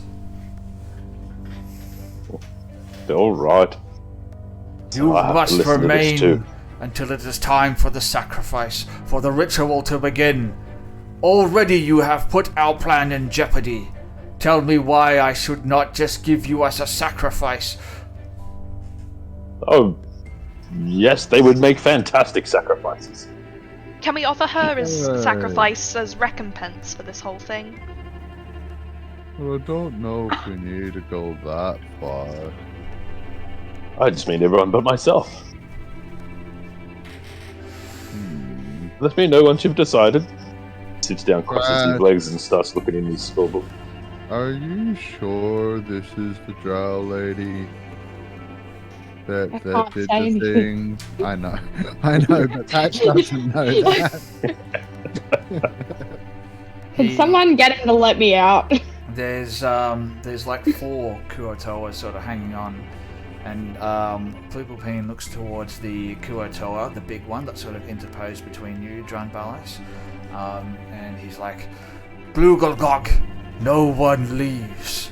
And he turns and steps up towards where Thrash is being sort of restrained, and he looks towards the 4 Kuotoa, he's like, hold her. He lifts up his hand and then crushes it, and you can feel the strength starting to return to your body. Thrash, what do you want to do? He looks towards you and he says, I have no understanding of your circumstance, but we had a deal. If you wish to kill the drow, then you can do that after our job is complete. Do we have an understanding? Well, I suppose there's no way around it, is there? That's fine. I guess we have an understanding. As long as this agreement ends with me cleaving her in half, then I suppose I can wait till then. All good things come in time, I suppose. You didn't answer my question. Are you sure What question? this is her? Well, she looks pretty fucking goddamn similar. Same bitchy eyes and fucking dumb aura. Just stealing shit. Fucking stealing priceless shit from people. Look at her. Look at her face. It's dumb fucking face. Same face. Silence! Do not blaspheme in the altar of the Sea Mother. It's not nice to disrespect people's gods, Thrash. You better listen to him. Well, look, you know what? I'm sorry that I disrespected your god, but that thing, that absolute troglodyte, I don't want her within 5 feet of me. 5 feet. By insulting me, you are insulting my god in turn, which is kind of against what he's just said to you. No, I'm not insulting your god. See, because that would mean I would have respect for you, and what I have for you is less than respect. If anything, it's unadulterated loathing. I'd say it actually probably goes further than unadulterated loathing. Silence! I would say He it's says once more. Thrash towards is the going Kuotoa. to get a sacrifice. Shut up! Gag her! And one of the Kuotoa walks over, grabs like a length of like leather, and goes to like Oh, Jesus. wrap it through your mouth around the back of your head. Fine, no. Not necessary. I'll shut up. Drumbalus looks up and says, see? Perfect sacrifices. Thank you. Thash flips him the bird, and after flipping him the bird, she turns around and she doesn't say anything, but can I intimidate her? No, I just want to be I just want to scare I'll her. tell you what, I'd like to attempt to intimidate her. I will allow you to roll Just in case the your verbal tirade didn't do it. 20th intimidation roll for tonight. But be aware, this is a PvP check, so I will allow Alicia to describe how or what kind of effect that may or may not have. No, that's fair. Can I roll with advantage because I'm that pissed off? Is there a level of exhaustion after that tirade? Just a flat check. I will take another look. Just a flat check, that's fair. I'm pretty pissed off. I'm happy either way. That was nearly a nat 20. It is a 7. I'm gonna cry. Yeah, she definitely just thinks that this cat girl is just ridiculous. I'm so looking forward to this season. This is I so hate good. this. Wild already. I knew you were gonna use that necklace against me. The minute I told you I had it, I knew this was gonna happen. And Plupalpine is like, I'm beginning to regret my decision starts making his way over towards the door, and he looks towards that other Kuotoa, and he's like, Google Gog, my son, keep an eye on these ones. I shall return shortly. If there is any trouble, cut their throats. And he steps out of this... Can we start with her? If we're cutting throats, can you start with her? I mean, I suppose we should go smallest to largest. Seems like a fair way of doing things, but okay. Alright. I'm just going to have says, to... did you say his name was Google Docs? I've heard that somewhere before. Google Docs? No, it's not Google Docs, though at this point it may as well be with all the names that I have to work with. There we go. Alright, so did you actually say that stuff at the end there, Thrash? Probably under her breath in a way that no one else would have heard her. Alright. Like, she sort of coughed it out, like, let's go small to largest. This is what And then been like, oh, she has a bad cold. Googler-Gog looks like, just so you know. Just put that Jesus. in for you. He's sort of got this weird pincer-like spear-looking thing. He's pretty nasty looking, and he just like eyes you off, Thrash, just like deadpan look with his big, bulbous eyes as he looks towards you, and he sort of just puts himself in front of the door, and they sort of separate Patch and Jimjar and Thrash over to one side of the building, and Drunbalas and Verena, you are on the other side of the room, sort of separated, and every now and then a couple of Kuotoa just sort of come in here, sort of have a look, see what's going on.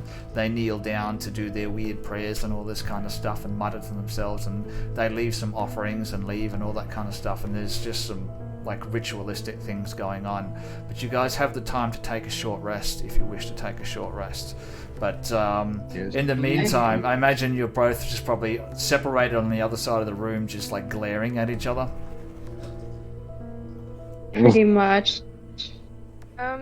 Thrash. Sorry, you go. Talk while I work this out real quick. Oh god. Thrash is going to walk over to Patch. And because I feel like at this point Thrash is like pretty okay with Patch. Like, as I said, she's not a likable person. She doesn't tend to like many people, but she's gonna like go over to Patch and be like, look, that thing, that less than a thing over there. You know how I told you my parents died in fire? Yeah, don't like talking about it. We're not gonna circle back to it. Anyway. My mother gave me this necklace, right? And it is the most important, like, seriously, it is the most important thing to me. If I do not get this necklace back, I'm very seriously half of a person right now. Anyway, she took that while we were captured with your friend in the Underdark. She took that thing, that necklace from me. She has that. It is my mother's, it is the last thing I have of her. And now, she has that. And that's great. But look, she's a bad, but like she is really bad. So I think we should form an alliance, right? Yep, hear me out, okay? I think once we're done here, we need to kill her. And I don't mean kill, I mean like totally eviscerate her, like wipe her off the face of this planet. I think that is a really good game plan. I don't think she can survive these next few days. What do you think? I'm keen to hear your thoughts and opinions. Asking the person. That was sure a lot. Look, you know how I feel about killing. Yeah, look, I'm hoping you'll like suspend that briefly. Like, you know, I feel like we're good friends. I feel like we're on a level. I feel like we're bros now. So as an early birthday / Christmas present, maybe like the rest of my birthday / can we just totally wipe her and the rest of her bloodline off this earth? I feel like that is a great way to, you know. I don't know. Yeah, I feel like that's a great way to, okay, we can go so- after all her, like, family and all of that So, stuff, and, no, we're not gonna do that. How about instead you keep her alive so that if she doesn't have your necklace with her, you can find out where she put it. But wouldn't that sort of contradict the whole killing her thing? Yeah, You know? but if you kill her and she doesn't have the necklace, you'll probably never find it. Yeah, but then she'll be dead, and I feel like that's satisfaction. Do you really think your mom would think so? My mother is dead. But she gave you that necklace, remember? Yeah, but she's dead, so I don't really think she can offer an opinion. But you know what? wouldn't It was nice bouncing ideas off you. Talishrin is in everything. Your mom is with Talishrin. She's here, she's with you, but she's especially in the necklace she gave you, right? With all due respect, my mother was in a burning building. I don't really think she's with a god. I think she's a pile of ashes somewhere, but... And Talishrin is the ash. I don't think this conversation is going anywhere, but good talk. Good talk. Okay. And Thrash is gonna go over to the nearest pole, like sturdy looking pole, and just start beating the ever-loving fuck out of it because she's that pissed off. Actually just go to a scratching post. Yeah. Arch your back. Like she's gonna unsheath her claws and just start bang, bang, bang, bang, bang, and literally just wailing on this pole. You're gonna bring the tent down on our head. Stop it. What do you want me to do? I'm pissed off. No. Jim Jar hops up, runs over towards you, and you can see that Glugagog, is that his fucking name? Glugagog starts making his way over towards you as well, and Jim Jar just sort of like tries to pull you back. He's like, sit down, you're gonna get us all killed. Yep, that's the plan as long as they start with her. I think they're gonna start with you by the looks of it. Yeah, I'm happy with that as long as they kill all of us collectively. I'm happy to die. Just sit Fucking down. as long as she I don't does too. want to die here. Look, I know that woman's a bitch. I was there as well, in that same cell with you. But if we all die, then you don't get your trinket back. And you never find out This what is true. happened.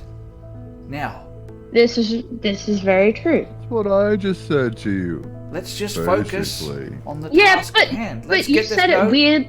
You know. Just shh. Just be quiet. We'll deal with this gibbly goop goop, or whatever their name is. Alright? And after that you can do whatever you want. But don't get me killed over a little trinket. Okay? Just Okay. First of all, it's not a trinket. Second of all, just know, in my head, totally, I'm like killing her over and over again. I'm not even. I'm just gonna go see that corner. I'm going to sit in it, and she's gonna go in the corner and sit with her back to the wall, like looking in like she's in the naughty corner, and just stare at this wall, very pissed offedly. And Dranbalas and Verena, what are you guys doing? You can see them having this conversation on the other side of the room. John Ballas would look up at Goop or whatever his name is. Glugagog. And Glugagog, yeah, and say, excuse me, good sir, do you have any tea or anything to drink? I'm quite parched. Are you walking over towards him, or are you just saying that from across the room? No, I'm sitting where I am, Sitting cross-legged, where you like are. just pouring through my spell book, sitting there, and yeah, so expecting some service. No, he just sort of looks over towards you, and he doesn't say anything. He just like looks at you with a blank stare. Terrible service, this place. I tell you, you come to help somebody, and this is the service you get. Well, you won't be getting a fantastic review, that's for sure. Yeah, you're gonna jump on your iPhone, leave a Yelp review. Something like that. Yeah. I'll do a magic one in my spell book. I think it's called I Spell book. But yeah, that's all I do at this point now. I'm just sitting back waiting for the action to happen. Well, let me know when we're ready for the mission. Verina's gonna try and listen in to the best of her ability to the conversation happening on the other side of the room. The little bit of monologuing that's happening over there. And then she's gonna turn to Dranbalos and say, do you know those people over there? Haven't met them in my life. And you? I don't quite believe so. I don't recognize either of them. I don't know what would inspire her attack. They definitely seem to know you. Well, the cat one does. Yes, speaking of cats, I've misplaced mine. You've not seen a cat anywhere? It's kind of... well, it's quite large. And it kind of, follows my every word, but since we got hijacked before, I've not seen it around.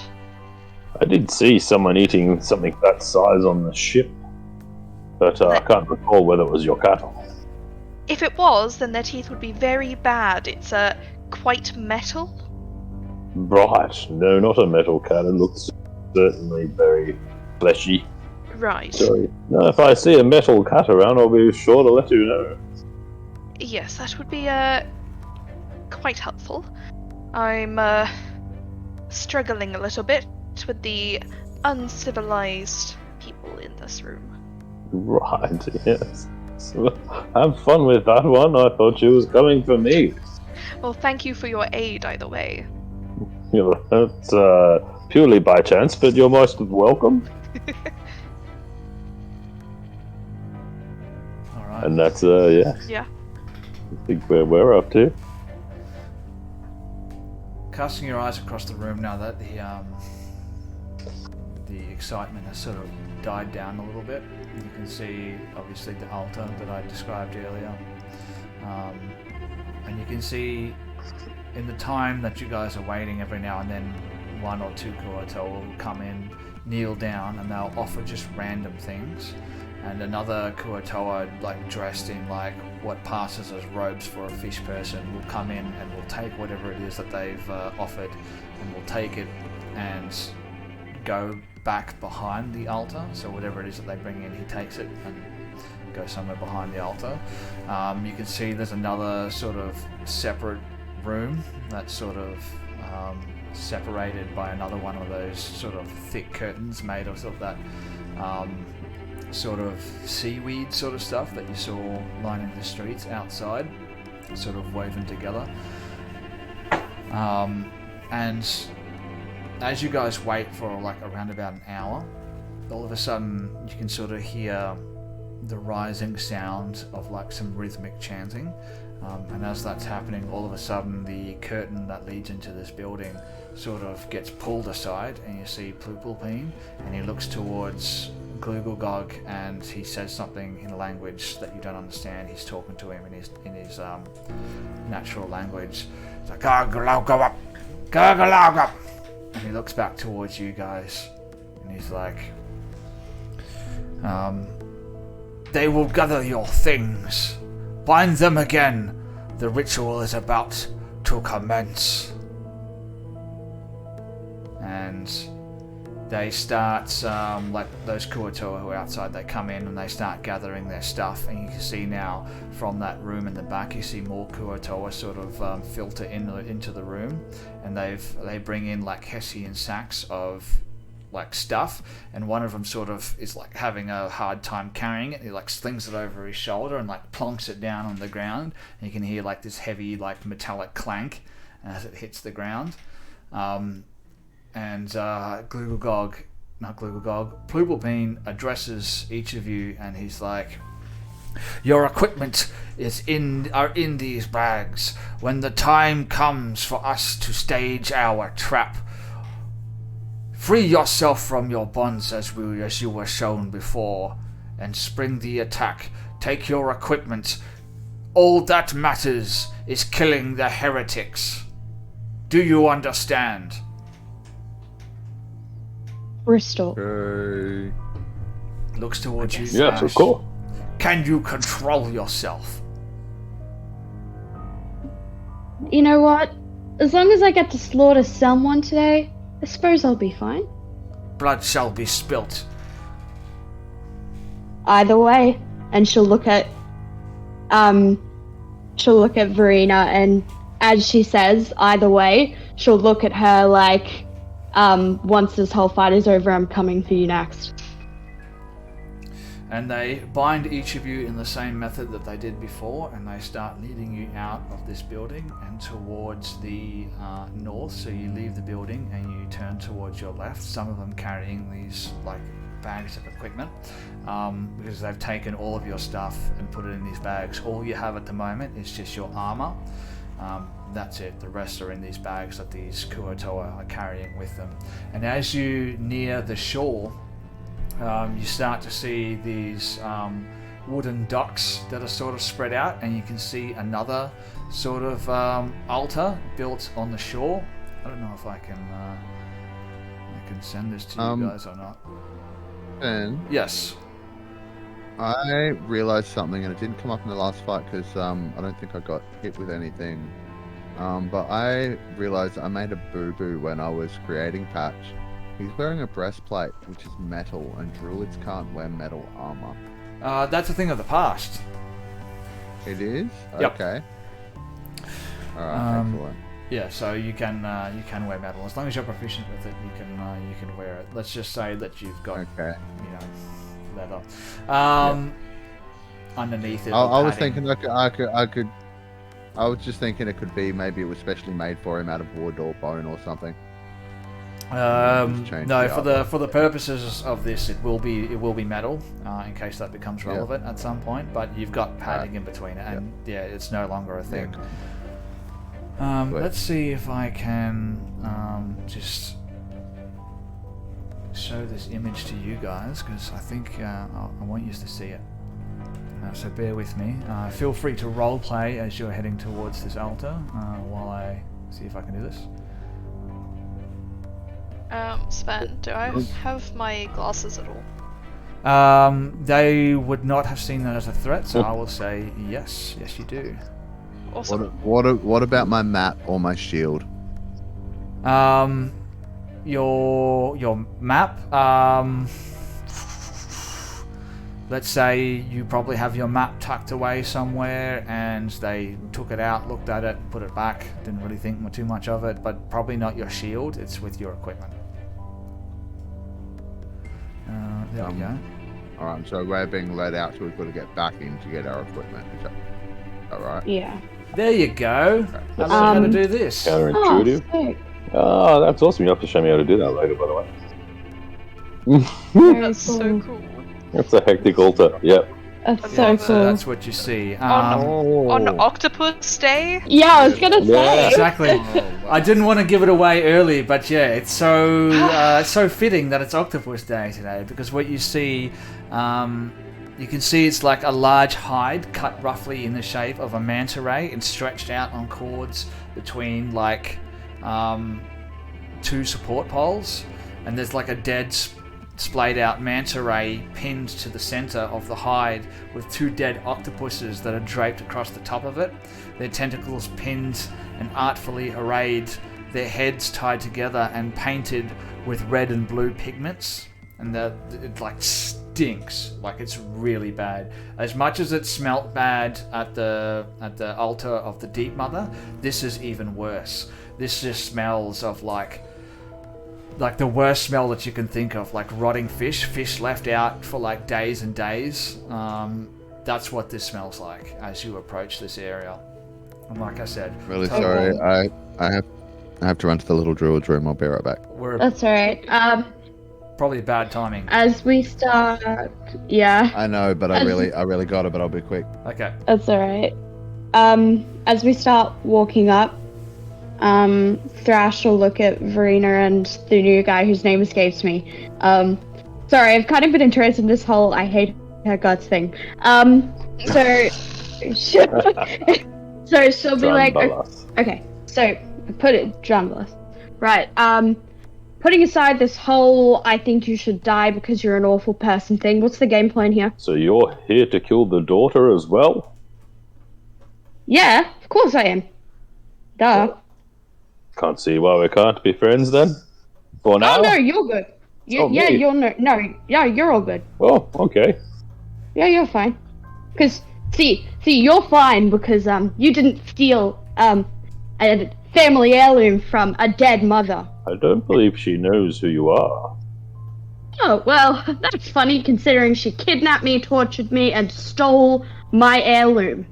That's very funny. Some people say all drows look alike, though. You know. Yeah, well, see, I would remember that. I would very genuinely remember her, because she stole my mother's necklace. I'll leave that between you and her. I'm more interested in the task at hand. Yeah, no, that's fair enough, honestly. I'm cool with you. I'm guessing you're going in first when the action breaks out. Oh, hell yeah, no. Heading straight for her. Just gonna, we're gonna go with the whole run-in, guns a-blazing sort of plan. What have you got planned, heinous bitch? I mean, my initial plan is to kind of push you into them and then take a few steps back. So, they can slot to you, turn you into a rug, and then I can come to everyone else's rescue. Oh, see, that's a great idea. Are you also gonna steal their priceless family heirlooms, or is that just something you do as a side hustle? I mean, if there's some lying around, why not? Oh, see, so you admit to it. So this entire time you've been pretending like you didn't do it, and now you just admit to it. See, I told you. Well, I didn't do it to you. It's just literally. Well, yeah, you did, because you did. Because I remember your face. And I promise you that if I did, it would be repurposed.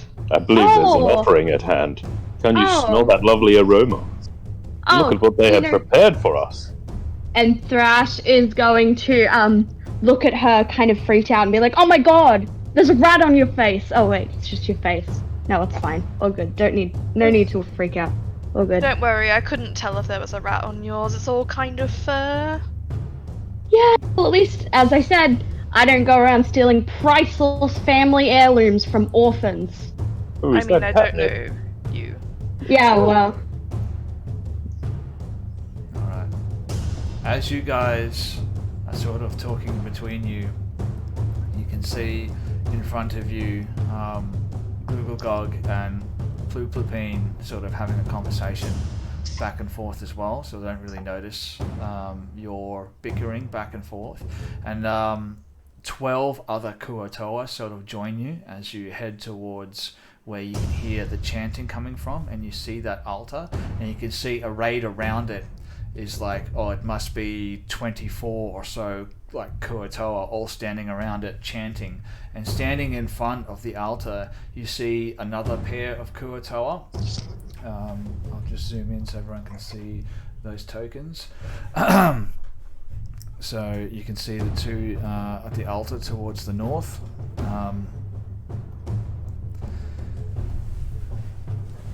And as you're like getting closer, you see some of the Kuotoa sort of part, making an opening for Plupulpine and his retinue to sort of approach. And as you do so, you can see one of them, like the ugliest Kuotoa that you've ever seen, like wrinkled skin, but it's wearing like a headdress which seems very similar to the altar. It's like two smaller like octopi are sort of tied together, and the heads are sort of flopping off to one side. And she steps forward, and he's like, "That time has come." And Plupulpine steps forward. He's like, "Yes, my daughter, it is time for us to acknowledge your divine vision and welcome it. I have brought you these." And he holds his hand out, and the Kuotoa sort of push you forward into the circle of Kuotoa, who are now sort of beginning to chant and like walk around in a circle around this altar. And he gestures towards you. And he's like, "Will you not accept them? Accept these offerings, and we shall accept Libakugun into our hearts." And the Kuotoa that is the clearly, what's her name? Bloplopod, steps forward with a look of like contention on her face, like she just sort of won an argument, as it were. And she's like, "You are wise, father." She replies, "I accept your offering in the name of the Deep Father. Bring them forward." And the Kuatoa start pushing you guys over towards the altar. What do you want to do at this point? Okay. Thrash is gonna start undoing her binds, and then once she gets to a point where she can undo her binds and grab her axe from her back, she's gonna grab her axe from her back and take a swing at her and say, "Accept this," and swing at her neck. I hate to be that guy, but don't we have to go back to get our gear? Oh, we do. They've brought your gear with never them mind. in bags that are Okay. being held by some of the other Kuatoa. All you have at this point is just your armor. Okay, well that's alright. She'll just undo her binds, unsheath their claws, and say, "Accept this," and then take a swipe at her. I think as soon as I see the binds getting untied, I would like to cast Mage Hand and invisibly, like a very opaque kind of hand appear to grab the axe out of the bag and bring it over to our barbarian friend. The problem being, of course, you can't actually see where the bag is. Yeah, well, that's a good point. That'll get me. Okay. And before Can anyone can sort of do much, they're still bound. You can free yourself as an action. Yep. Can I know what the chanting sounds like whilst I free myself as an action? So you want to do a religion check? No, I just wanted to know what the sound was like. But I can do a religion. What do you mean what the sound is like? Oh, if it's He like, wants you to make the sound of the chanting. Yeah. Absolutely not. They're just sort of dancing around this circle, and like I said before, they never move in a straight line. They're just like weaving in and out of each other as they're dancing in a long protracted circle around this altar, and they're all just sort of chanting as they go, and they seem to be in like sort of a trance as they're chanting. Right. All right, so Thrash, you. I won't even bother undoing the binds, honestly. I'll just come at her like that, if that's All right. any... Like, if my hands are, I'll just... They line the Wow. four of you up, they push you forward, and then hit you in the back of your knees so that you're kneeling in front of this altar. And the archpriest of the Deep Father, Bloplopod, sort of turns her back on you, and she holds her hands up towards this altar, and she's like, "I accept your offering in the name of the Deep Father. May their blood nourish and strengthen him." And like a burbling cheer goes up from all the other Kuatoa who's sort of chanting and surrounding them. And as that happens, you see Plupulpine step up behind her, raise his scepter, and just crack her in the back of the head. And she like cries out, she's like, "Ah!" and falls down to her knees. And all of a sudden, it's just pandemonium. The Kuatoa who travelled there with you, with Plupulpine, all of a sudden start pulling out weapons and start stabbing the other Kuatoa who were like dancing and chanting around the altar, and the other ones start fighting back as best they can, and it's just an absolute chaotic melee. And that's where we're going to leave it for tonight, ladies and gentlemen.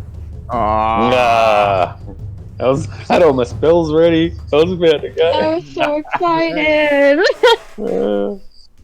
Cool. Very good. Well, thank you very much.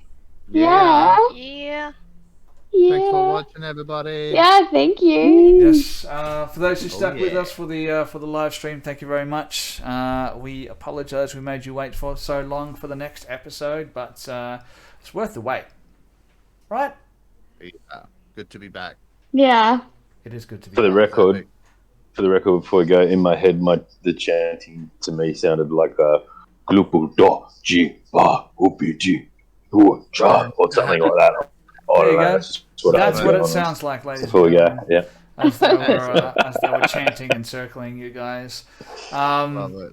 Froth and Alicia, thank you for joining us. Yeah. Awesome. Yeah. This is just the beginning. Thanks I'm for sorry having I us. made you guys wait for so long before you got your introduction, but it was well worth the wait. Well worth it. Oh yeah. I don't know what's going to happen between Verena and Thrash. I really don't. Oh dear.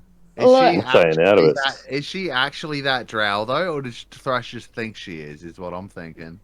It looks exactly the same as far as you're concerned. Like, I It's didn't. her. Patch never saw her, so he's got no idea. he doesn't know, but Look- Jemjar does, Yeah. and he's convinced. I'm gonna be really honest. If she doesn't genuinely convince Thrash within this next, I guess, sort of episode, once this fight is over, I am genuinely going to PvP, and I mean that like quite genuinely, because that is something Thrash would do, because the Slate Necklace is very important to her, and she promised that Deep No one at the start that she would get Hellbent revenge, and looks exactly like her. And What You Thrash level- discuss this with your DM first. What level do Yeah. I get access to calm emotions again? I know. I think this is too far for that, man. Too far. Probably. I might need to use sleep. This sooner is more than of a anticipated. limited wish situation or something like that. I think at this point. But Thrash, what's your max HP? 47. You're not using power word kill on me, I hope. No. no, you can't. You don't have that. You can't put it to sleep. That's not happening. But yeah, I think it'll definitely be I don't interesting. know. 5d8, and then if I cast it at second level, I add 2d8 to that. 7d8. What's 7? Yeah, I could do it if I rolled well. All right, I'm gonna roll 7d8 on the screen right now for everyone to see. I'm gonna roll 78. Yeah, I'm me too. curious. That's satisfying. 34. Nope. 30. Nope. I got 33. Nope. Oh, yeah, so it's hard. There you go. You just have to beat her up a little bit first, and then maybe you can get her to fall asleep. But yeah, I think we've decided on the next episode. So episode 2 of season 2 will be next week, Saturday, live stream. Is that right, guys? Yep. Yep. Yeah. At this stage.